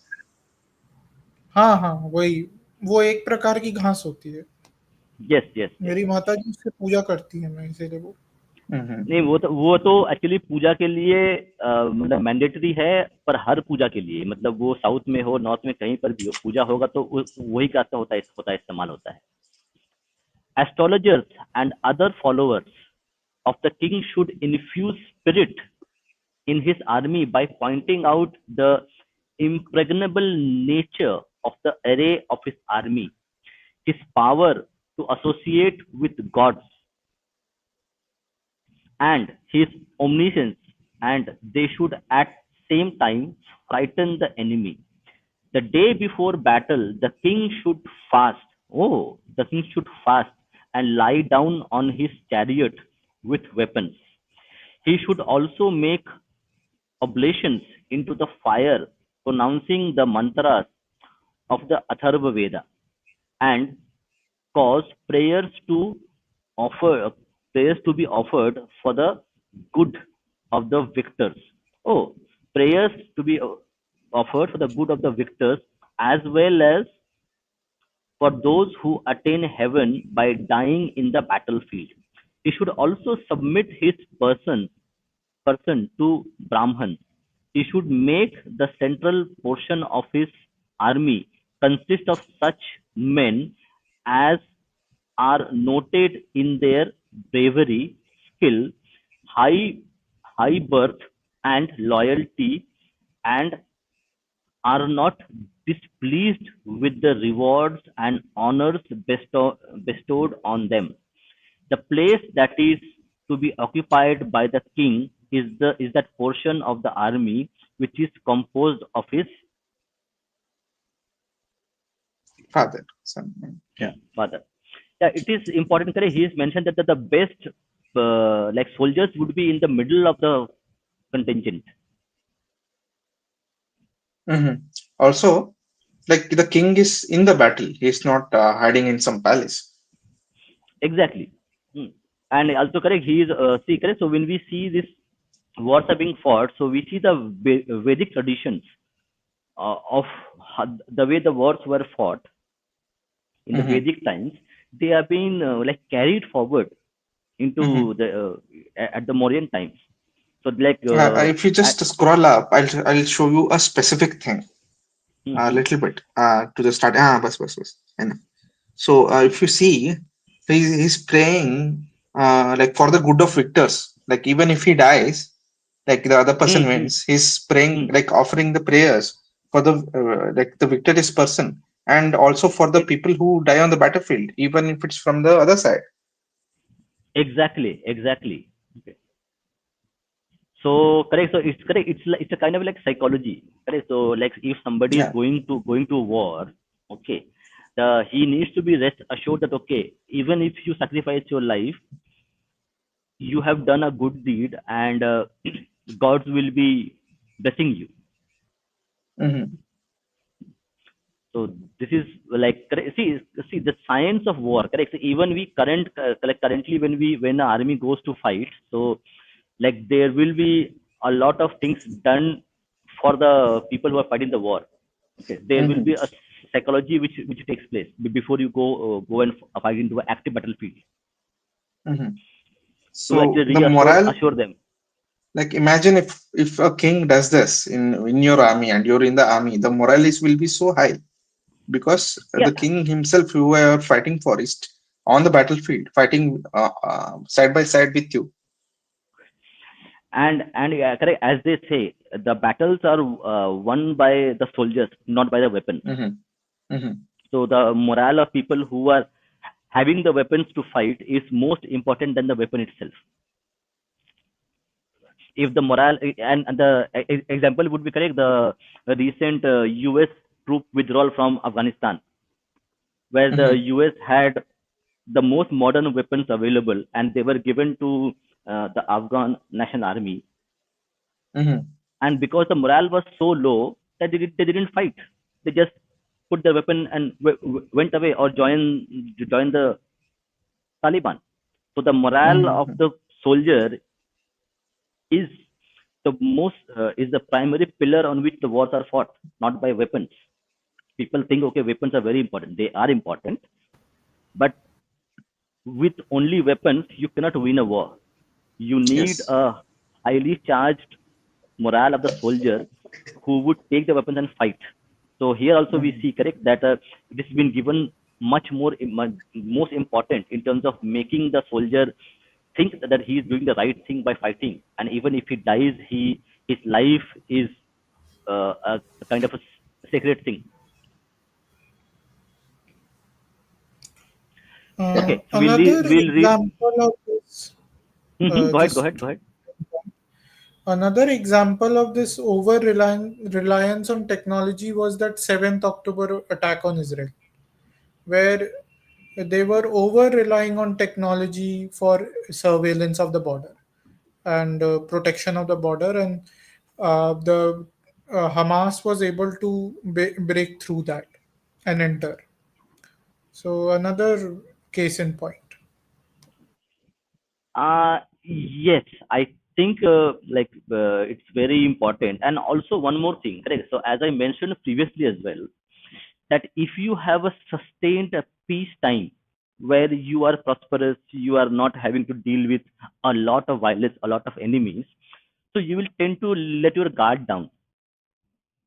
Like, example would be, let's say if you have too much money, then you will not care about the money itself. You will spend the money wherever you want.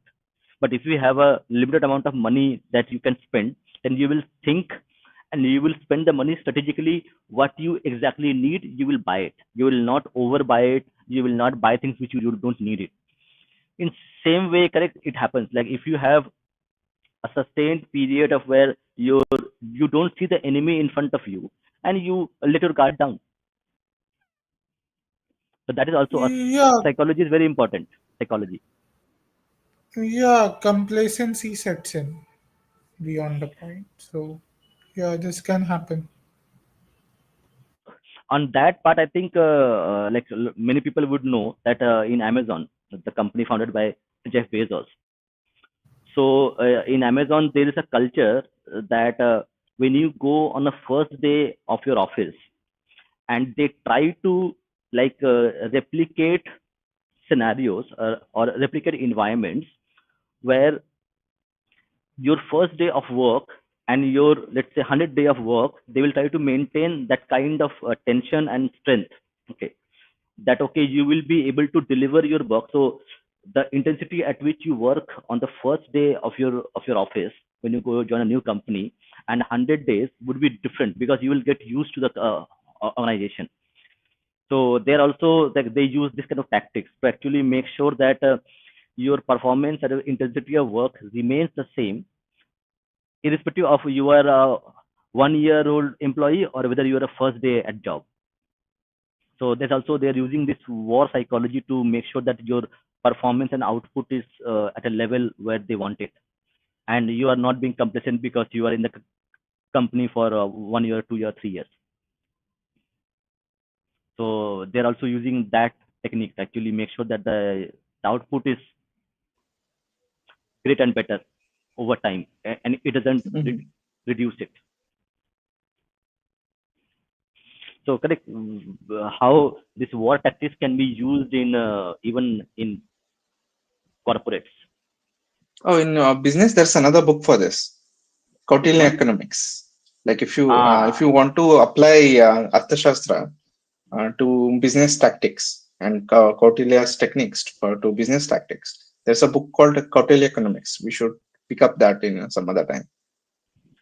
yeah, I think we have 15 minutes left on our stream. So we will Hmm. pause the reading here and we will start from 527. Yeah, yeah. Just Yeah, we will mark it. start from five. Then. Yeah, I'll mark it. 527, I'll mark it. And now we will take some chats. I think we have a lot of comments that have come in. Nandi, could you take the comments? Yes, yes. I'll take one by one. Hmm. Ananar has a question. He doesn't mention attacking at night. He does mention actually. So he is mentioning that okay, you can harass the enemy by using the dogs to not let them sleep, and you can attack them in the afternoon. And also he is mentioning that okay, if the enemy is overconfident and if they're at sleep, you can also attack them at night. So I Mhm. think he has given a lot of scenarios, not only one scenario. So Abhirzan Patel has one question about. Um, But the attack by Indian Army on December in Bangladesh was a reactionary decision, although it was prepared because the Pakistani Air Force invading Indian airspace. And no, I think Abhizen, you need to read more about it because uh, Mr. Mr. Manik Shah actually asked 6 months from Indira Gandhi to actually prepare for the war. So when the war plans are taking place, they will be actually taking into account everything. Okay. So and the war plans are not like one plan. They will have 10 strategies already computed into the war plan itself. So if things go well, what we will do? If this happens, what we will do? So these are all part of the plan itself to fight a war. So it's not like they have only one plan to fight. So it would have been part of the plan itself. Like if that happens, what we will do? okay, so we have another question, personal Hmm. question to you. Okay. Okay. Yeah, because today we are reading the Arthashastra, so I have put the Nataraj in the background. So next reading we will have the Ram Mandir also there. Hmm. I think that was all the questions, and there is another interesting comment from Hmm. Rishi. Yeah. So Romans had Yeah. formation. So yes, it's interesting that Mm-hmm. yeah, Romans were actually expert at fighting a war. Mm-hmm. Like the Roman army was literally they were actually built to fight. Mm-hmm. So like Romans were they had a like army like a standing army which was already there. Like they had a conscription thing. So they had a Mm-hmm. standing army already there, which they were paid salaries. They were paid soldiers. So like they knew how to fight. Like they built roads which actually where the army could march. Mm-hmm. So it's like a Sun Tzu kind of thing. Like a war was part of their statecraft. Statecraft. So they would Mm-hmm. invade places and correct. So you had a Roman army, uh, Roman Empire being stretching from to Middle East Mm-hmm. to Syria to Turkey. All things were there. Mm-hmm. So So yeah. Dada, I have some facts about this, like how did they find Arthashastra, the original Yeah, go ahead. manuscript.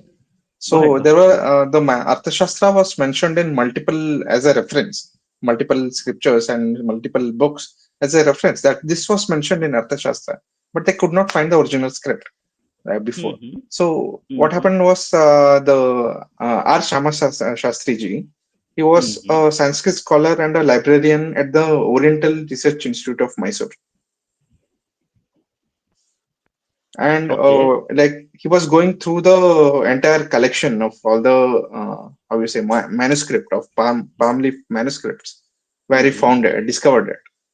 It was apparently donated to the Oriental Institute by Tanjore district. It was held by it was handed over by a pandit from Tanjore district, like it was Mm. in his ancestral library. So that's very And interesting. yeah, Can you show the manuscripts? I think you have the pictures. It will be yeah, interesting let for me even just audience to show. look. uh, okay. Recently, ambassador from US had come to visit the same. Yeah, wait. So they're also digitizing the entire manuscript because the palm leaves are decaying over time Yeah, because yeah. it's so old. They would decay. They Yes, would yes, decay. yes. Let me just share the screen.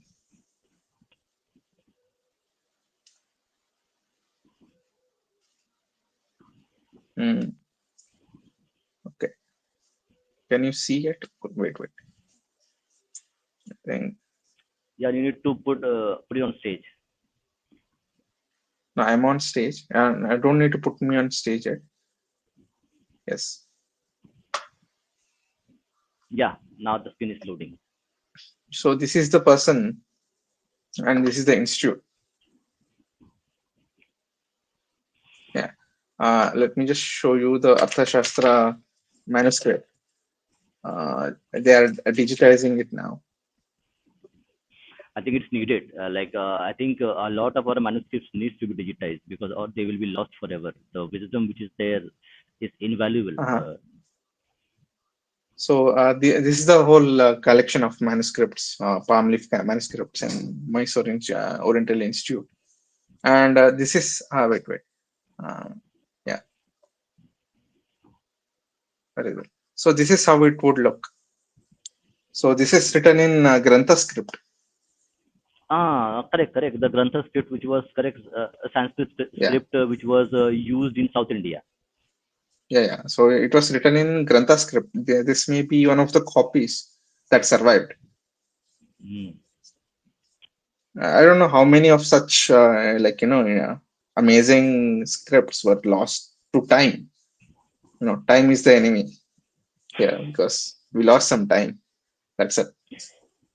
And see, the loss is something which is I have one thing which I do believe in. Okay, so Hmm. correct. So for us as Hindus, correct, we believe in the cycle of time. Okay, cyclical nature of time, where you will be in a very prosperous state, then something would go wrong, and then you will be in decline. But the decline is Hmm. not permanent, nor the prosperity is permanent. Hmm. So you will be prosperous, then something will go wrong, and you will be in decline. But the decline is Hmm. also not something which is going to be there forever. Okay. Hmm. And again, you will be regain your strength, and again you will be prosperous. Hmm. So it's about cycle of time. Okay, Hmm. the cycle. So same way, losing something and gaining something is part of part of nature itself. So Hmm. as correct, we should not be thinking that okay, we have lost this knowledge. We should be thinking like this: okay, can we build something? Can we invent something? Can we write something which is better than Arthashastra? So looking at the positive way of doing things, because you Hmm. will lose something. It is not permanent. The knowledge is not permanent. So that knowledge will evolve over time and it will become something else. So Mhm. you had kind of Ved. After Ved, you had Upanishad, correct? Which is a distilled knowledge of Vedas. Then you had Puranas, correct? So it is evolving over time. Yeah, there will be cycles, times where we will lose something, but that is how nature works. But it doesn't mean that you have lost it forever. You can also regain and do something better with that thing. So we should be Mm. thinking in negative terms. Yeah, Abhay, you are saying something. Yeah, one thing we can do is what we can learn from our past mistakes is develop better archiving techniques, like better preserving mechanisms, better way of preserving knowledge. So Yes, I think but Now, we are inventing a good amount of money right now yeah, digital means towards to this. uh, save knowledge. I think in future we would be able to preserve a lot more knowledge for our future generations than our past generations were able to preserve for us or and and able one to more keep thing for. and one more thing which is important is that, see, preserving the knowledge will not actually be the right approach. The approach should be to actually read the text, analyze the text, distill the knowledge from the wisdom from the text, and then again publish it, so that even the old text would be gone, but the knowledge would be retained in the interpretations and the works which are based on that thing. So same way you have, correct, you have Ved. So the based on Ved you have Upanishads. Even the Veds are lost, the wisdom contained in the Veds would be actually carried forward and preserved in as Upanishads. Mhm. So it is very important that Absolutely, you preserve. absolutely. You are absolutely right that we need to build on our knowledge as well. Evolution is And extremely also important. also improve it, like improve things, like whatever you have learned, why don't see, correct, when we see Upanishads, when we see Veds, correct, it was written long time, it was like a long time it was written. So people were actually improving the existing wisdom and knowledge and adding their own things. So it's like evolution and upgrade happening like a software. The software, you would write new versions with new features. So same way you had Ved, then you had a new upgrade called Upanishads, then you had Puranas. So this process should not stop. Yeah, When I the mean, process stops, it will be lost. like Hinduism is open to evolution. It is open to evolution. It's not stuck in one time on one book written at certain point of time. It was never Mhm. like that. It has been Yes. never like that. We are an evolving civilization. In fact, we should act like a living civilization. The problem with the modern Indian state is a lot of our artifacts and symbols are treated uh, lost, as a symbol of a lost civilization which needs to be kept inside a museum. No, we need to bring it into our behavior again. Like Understood. College Street Dada, Hmm. like College Street Dada talks about Janayu ceremony for PhDs. We need to bring those symbols and make them relevant in current context. I think I'm very much for those things to happen. Exactly. Rishi, So you have yeah. something to Mhm. say? Yeah. I think that he's showing Yeah, something. this Yeah, is it's very the interesting. digitization process that's going on in Mysore Oriental Institute. They have digitized around 11,000 of such manuscripts, Oh, including that's really Arthashastra. good. That's So to really good. preserve it for future generations, because these palm manuscripts are perishable with time. They're doing That's an really good work in that's it. really Yeah. good. Really good. I think more such efforts. I think the government should fund more of these things. And even and one thing is very important that I think we need to take into account, and that would be correct. We have been too dependent on government to do everything for us. Okay, I think as Hindu society, we have to build our own mechanisms to preserve our own knowledge. We should not be dependent on government for everything. I think the treasure, the wisdom, the knowledge belongs to us even. So we also should be actually, whatever way feasible, whatever way of we can do, actually contribute and preserve them, our culture, our traditions, rather than only telling government, okay, you should do it. I think every one of us who has the capability in whatever way, we should actually contributing to that.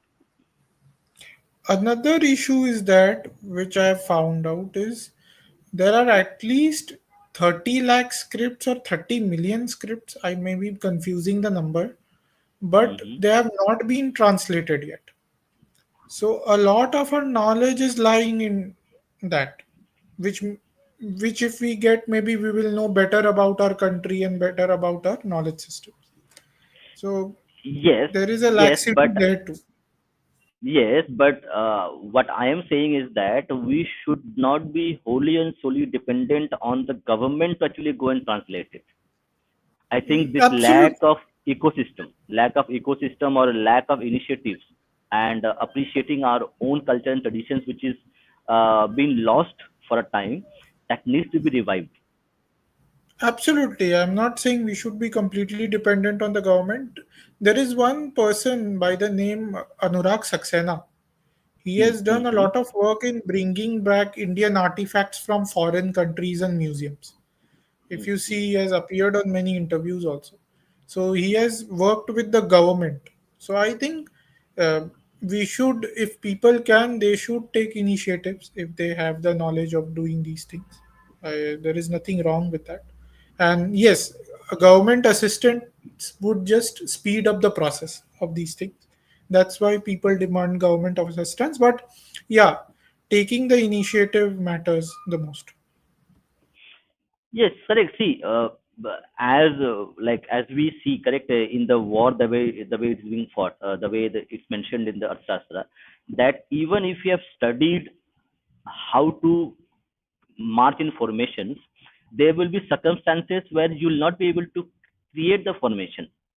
Even then, the war should go on. You need to fight the war. So then you need to use your own intuition, own knowledge, and own understanding and fight the war. The same way, finding a hurdle is not the end of the road. Even if the government is not doing anything, we should be doing our level best to actually make sure the government does it, because it is our heritage that we need to protect in whatever way we can.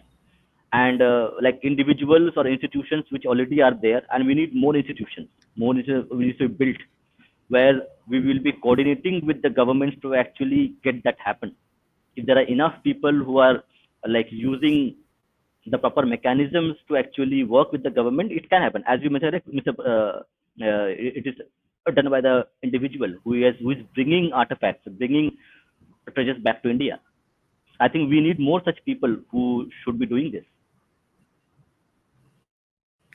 Actually, I don't have the problem. I don't have a problem with government not doing anything.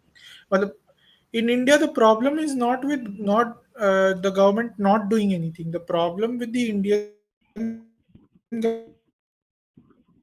government is it creates more barriers for you to do something. So we need the government out of our lives more. Yeah, but that's a wishful correct. That's a wishful thinking. It can't happen. You have to fight it. Yeah, so I think Hindu society needs, instead of asking government to do more things, Hindu society needs to say, get out of our lives, get out of our institutions. You don't need to do anything. Let us do our thing. You get So lost. more of a We don't need libertarian the approach. we don't need the hell that you are. Just let us do our thing. That is the problem with our state. Yes, but correct. Yeah. You have to be a pragmatic at looking at things. Correct. Wishful. So that's what I like. I believe in. I believe in pragmatic approach, a practical approach rather than the idealistic approach. Okay. I want government should be out of our life, but that is not going to happen in our or even our next generation lifetimes. They will be there. We have to learn to deal with them, and we have to extract what we want from them. Yeah, I That think should be the approach. one thing that Hindus desperately need to learn is how to use the state to their effect to their advantage. How to use the state for their interests. This is what Hindus really lack. They don't know how to use the state. Yes, and that is because it is by design. It is by design. The British designed the laws in such a way that actually it would disadvantage the majority population. So it is there, so you cannot undo them in like few years, but an effort has to be made, a collective effort, and that's already being done. Actually, a lot of things have been done, and it will like culminate into something which is going to see a significant change in coming decades, because when the system is built, to undo the system it takes maybe double the time, not even the single time. Okay, before we Okay. sign off for the Mhm. day, yeah, Nandi and Rishi, both of you, if you want to say something. So I what I have to do like say is like we should use we should study certain scriptures like this that are like you can apply some of the good things in from these things like a leadership skill or Exactly. how to face your difficulties. And like if you want to follow a routine, like very interestingly, there is a chapter on life of a king in this book, where it gives you a whole schedule of a king of in the whole day. Like you can use those things to improve your life. Use a knowledge system and choose and apply them. Like no one is forcing you, like if you want to improve your life you can use such techniques because they are they are time tested. Exactly. So that's what we are doing. Actually, reading a book is the most boring thing people think right now. Like they'll not be thinking, okay, it's an entertaining thing. What we are trying to do by having a discussion, discussing these points, to actually make it little bit more accessible to people who would watch these streams, and they might find some wisdom which will be they will be able to apply it. So, and even see what, the more we learn, the more we read, the more we learn, the more richer our lives will be. So like we learned about that dogs are being utilized in war in ancient India, which I did not know. So I learned something new. I learned something new that okay, even if you have, even if you have the formation, if you have know how to create a formation, there will be situations where you will not able to make a formation. Then you need to use your own skill sets and additional knowledge which is given to you to actually go and fight a war.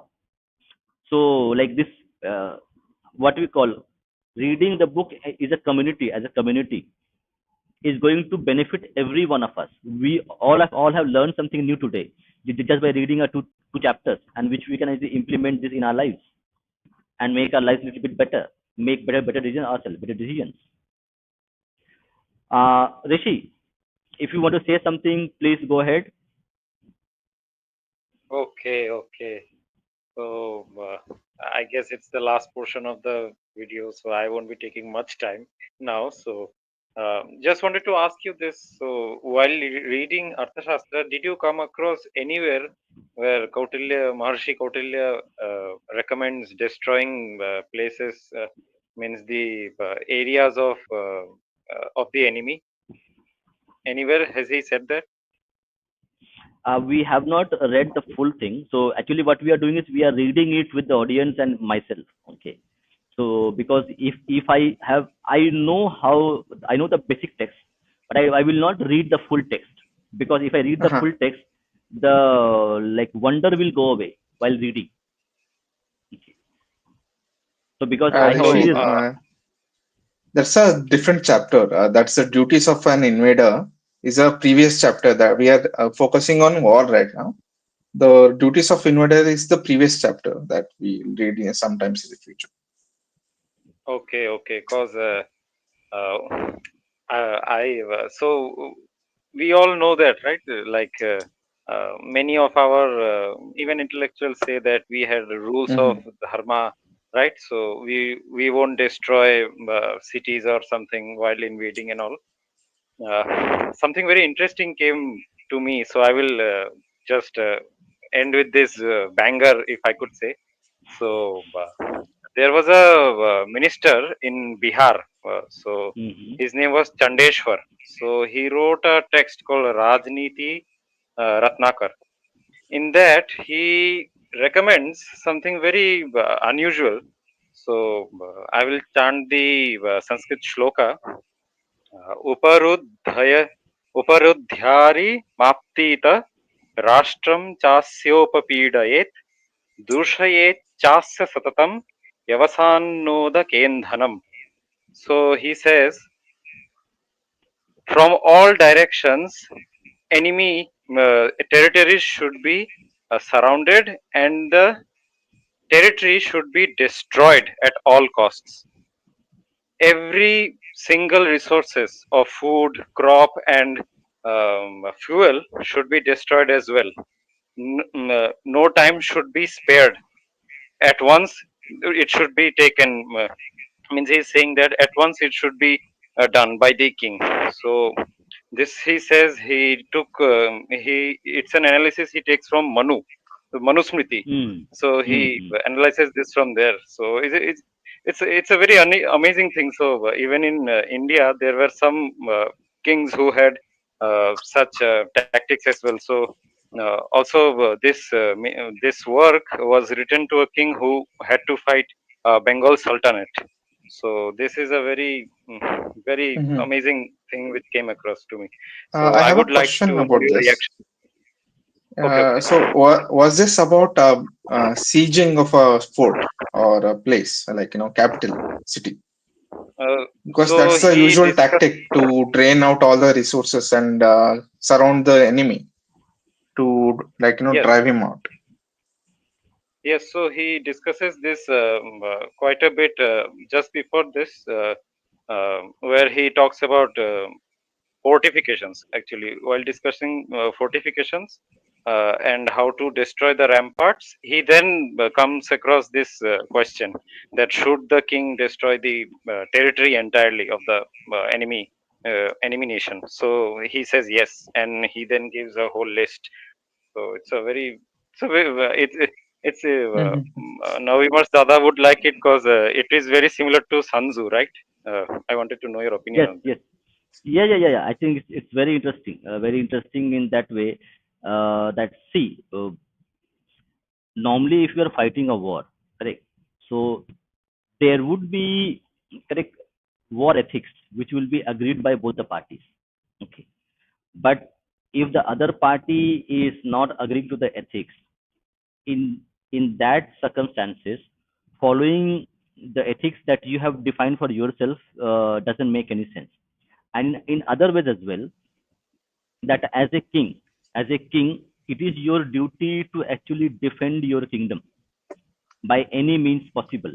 If your kingdom, the people who live in your kingdom are at stake, it is foolish to actually think that okay, I will follow the rules of the war and I will lose the war. The point of fighting a war is to actually protect dharma, protect the people who live in your territory, and that is your primary duty as a king. So you have to actually do whatever required to actually protect dharma, and sometimes you have to actually do some adharma itself to actually protect dharma. So I think there is a lot of misconception which is there because of maybe bad translation, or a lot of other things, where it's kept in that okay, we lost wars because we were following the rules of the war, but that is actually half the story. It is a full story, something which is people have not read, or people have not discovered, people have not analyzed, that the king's dharma is to protect his kingdom, protect dharma, protect the people and the wealth which is there, and to protect, that is his primary responsibility as a king. The other responsibility, like having rules and ethics of war, is the secondary responsibility, but that would be the highest priority that he needs to take care of. And if there is a requirement to actually not to follow the rules of war, it's absolutely fine. They should do it. I think the So So, so main so reason I why, have a, yeah, go ahead. I'll just, yeah. yeah, just a small point. One of the major reasons why we lost wars was we didn't understand the nature of our enemy, what they Yeah, true thought, both. what their values were. So we thought they will abide by our values, which they never did. And that's why we kept on conceding ground. Yeah, correct. The aham bodh and shatru bodh. You understand yourself and also your enemy. So shatru bodh, which was something which was not properly understood in its proper context. Yes. So, to Rishi, I have a like since you asked about the Arthashastra clearly mentioning about to destroy a city or not. So, I have found this specific thing from the chapter of BC, like the operations of a siege of a fort. So, he says when a fort can be captured by no other means, no attempt should be made to set fire to it, for fire cannot be trusted. It is not only offends gods, but also destroys people's grains and cattle, gold, raw materials, and the like. Also, the acquisition of a fort with its property all destroyed is a source of further loss. Such is the aspect of a siege. Yeah, Chanakya says this. Yeah, actually, So, he is very is practical, the last very option. practical. Is a very last option. Yeah, because So actually it makes sense, correct? It makes sense. Like if you conquer a territory and the territory doesn't have any valuable thing like grains, people, wealth, gold, then that territory is worthless to you. Right? It doesn't have any value to you. A scorched earth policy where you poison the water, you clean the fields, you burn the Mhm. crops, you burn the jungles, you kill the people, then that territory is a burden to you, not a useful to you. And Correct, there Rishi? will be perpetual generational trauma caused by scorched earth policy. Exactly. So there is a cost to that policy. So like that Yes. would be that you will implement that at the last stage because you are fighting a war, correct? So you are paying the soldiers. There's a lot of cost, monetary cost attached to fighting a war attached, and that monetary cost you need to recoup by putting taxes on the people that you conquer, or you will actually tax them. So that's also a kind of thing, correct? So like then the state will get bankrupt. Like if you are fighting a war, you are paying the soldiers salary, and then the territory you conquer will not give any taxes in return, then you will be bankrupt, Rishi.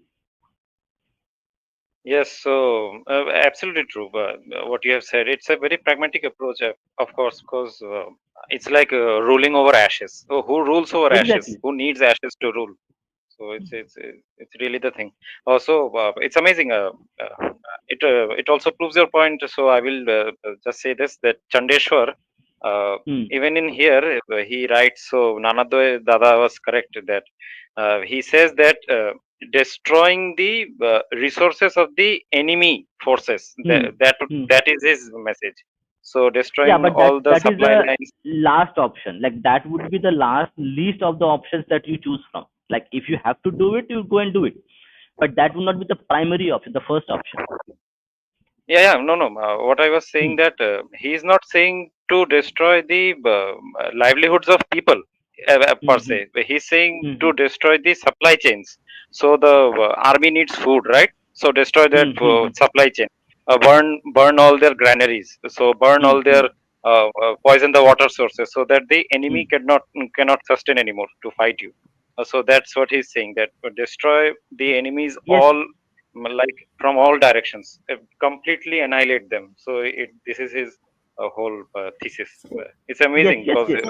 I have a small query. So Yeah. here he is not talking about civilian resources or civilian properties. He's just talking about yeah, the yeah. army. Yes. Completely about the enemy forces alone. So he's very clear on this issue, and it's amazing because he was recommending this to a king while fighting the Bengal Sultanate. So it's very clear why he said that. Another Yeah. another example is that of what Savarkar mentions, that cows are bovine, not divine, because many kings would allow the enemy to escape when they used to threaten to slaughter cows or break the murti. And later, when they would emerge as a stronger opponent, they would annihilate our kings. So that was one of the strategies that our oppositions employed. That's an Yeah, so interesting thing.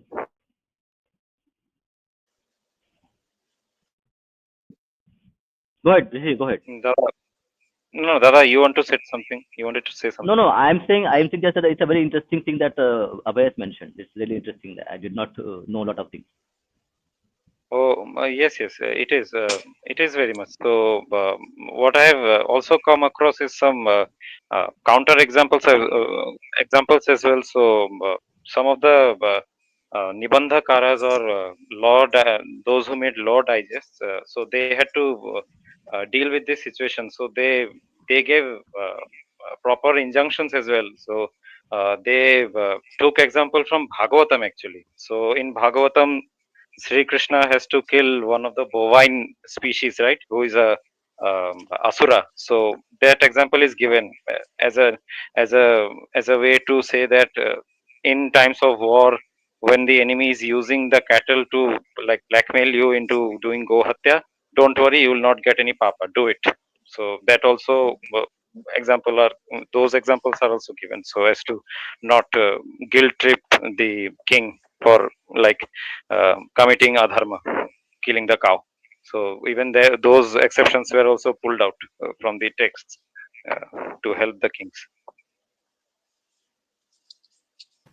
Was Mhm. Mahishasura a bovine creature? I think that is a bovine Yes, creature. yes, Make sure all it's those a examples are given water buffalo. Yeah. specifically. Yeah. All those are given so that means our kings do not get guilt trip into, oh, we killed a cow, we did go hatya, oh, so this is wrong. That so that was So also our counted medieval with that. aged kings were not well aware of our Hindu ideas. It seems on in many places. They went by Yeah, their somewhere. immediate dharma, not the bigger aspect of dharma, the Yeah, bird's yeah, eye view. somewhere some had some problem. Some of them had issues like there were issues. So it's a one of the most distressing thing which even Vimarsh Dada and Nanadoy Dada might also get surprised. Uh, uh, Bana Bana Bhatta, the biographer of Harshavardhana, he criticizes Kautilya. So there was this emerging tradition which criticized Kautilya very much for his recommendations and so on. So that tradition also came up, which was like, oh, we must be pacifist, we must not kill, like we must not be conquering, and so on and so forth. So that also came up, Mhm. and that also hindered maybe our progress. Since we are discussing this, I have another recommendations for you guys. Let me just share the screen. Uh, yeah. So there is another book written by Shamasastry ji. It's about evolution of Indian polity. So he mentions everything from tribal state of society to elective monarchy till the what we say the Kautilyan period, followed by like the era of theocratic despotism and till the state ownership of land. He mentions everything. If you like interested in that, you should read this book. I think we will be reading this in our future streams. Yeah. And just Okay. to clarify Yeah, go ahead, one go ahead. point, when many people misuse this statement by Savarkar, cows are bovine, not divine. They think the statement he made in the context of emergency and war should be treated as true in context of peace also. That people should be allowed to eat beef and all that crap. No, in peace times beef is wrong, but in times of war sometimes you have to take the step because you have no choice. That is what he meant. Now people twist that statement and say that we should allow beef eaters. No, that's not what Savarkar said. Yes, so that is very important that like we understand the context of the statement. The as correct Abhay mentioned very clearly, very aptly, that we do not read. We are not reading our own text, understand our own text, the context which they have been given, and they will just read one specific aspect of it and they will take it. Okay, that's the only thing it meant. It meant. So it is very important for us to actually go read, understand our own Hindu texts, our own writers, authors, and understand why it is said like this. Only then we will be able to actually differentiate. It's called positive discrimination, negative discrimination. So you have to learn, we have to learn how to do this thing, how to do a positive discrimination, how to do a negative discrimination, and then apply them appropriately whenever there is a requirement or opportunity, rather than taking one thing whole and soul and putting it everywhere as something which is applicable to everything at every time, at any moment. So that's something that we have to build this habit of reading, understanding, discussing, interpreting things, and also learn that something. So before we end the streams, I just have an announcement for all of you. So this is a book that we are going to read. This is a book. Uh, this is a Bengali version, and this is also a English version of this book. So this is called Ramayana: Footprints in Southeast Asia, Culture and its Heritage. So this is a book by Mr. Anita Bose. She is a scholar. She is doing a PhD. She works in Thailand. So she had done extensive travel, a research where she documented Ramayana and is associated with the countries like Vietnam, Laos, Indonesia, Malaysia, Thailand. So, and the author will also will be in our podcast to discuss her books. So, I would recommend everybody to actually, if you want us to cover these things more and invite more authors and discuss these books, please do subscribe to our channel, enable notifications so that the more subscribers we have, the more better authors and books we'll be able to read. So this is coming in month of January. So this is very exciting for all of us to actually have the author who has done the research and the book. She will be reading with us. She also will be giving us presentation in Bengali as well as in English in our channel in Bengali as well. So in the coming year 2025 will be very exciting for us, where we will have a lot of new books, new authors, new content coming up, academic content coming up. We will be also reading a lot of research papers which we are finalizing. So the coming year is very exciting. So again, I'll request people to subscribe to our channel in Bengali as well as Navaviewers, the primary channel. So till then, we'll meet again. Tomorrow we have one more stream, another Sunday where we're doing a book reading sessions. So do join us tomorrow at 9 p.m. where we will be reading the book by Mr. Judy Bakshi, and also we'll be reading a chapter from Mr.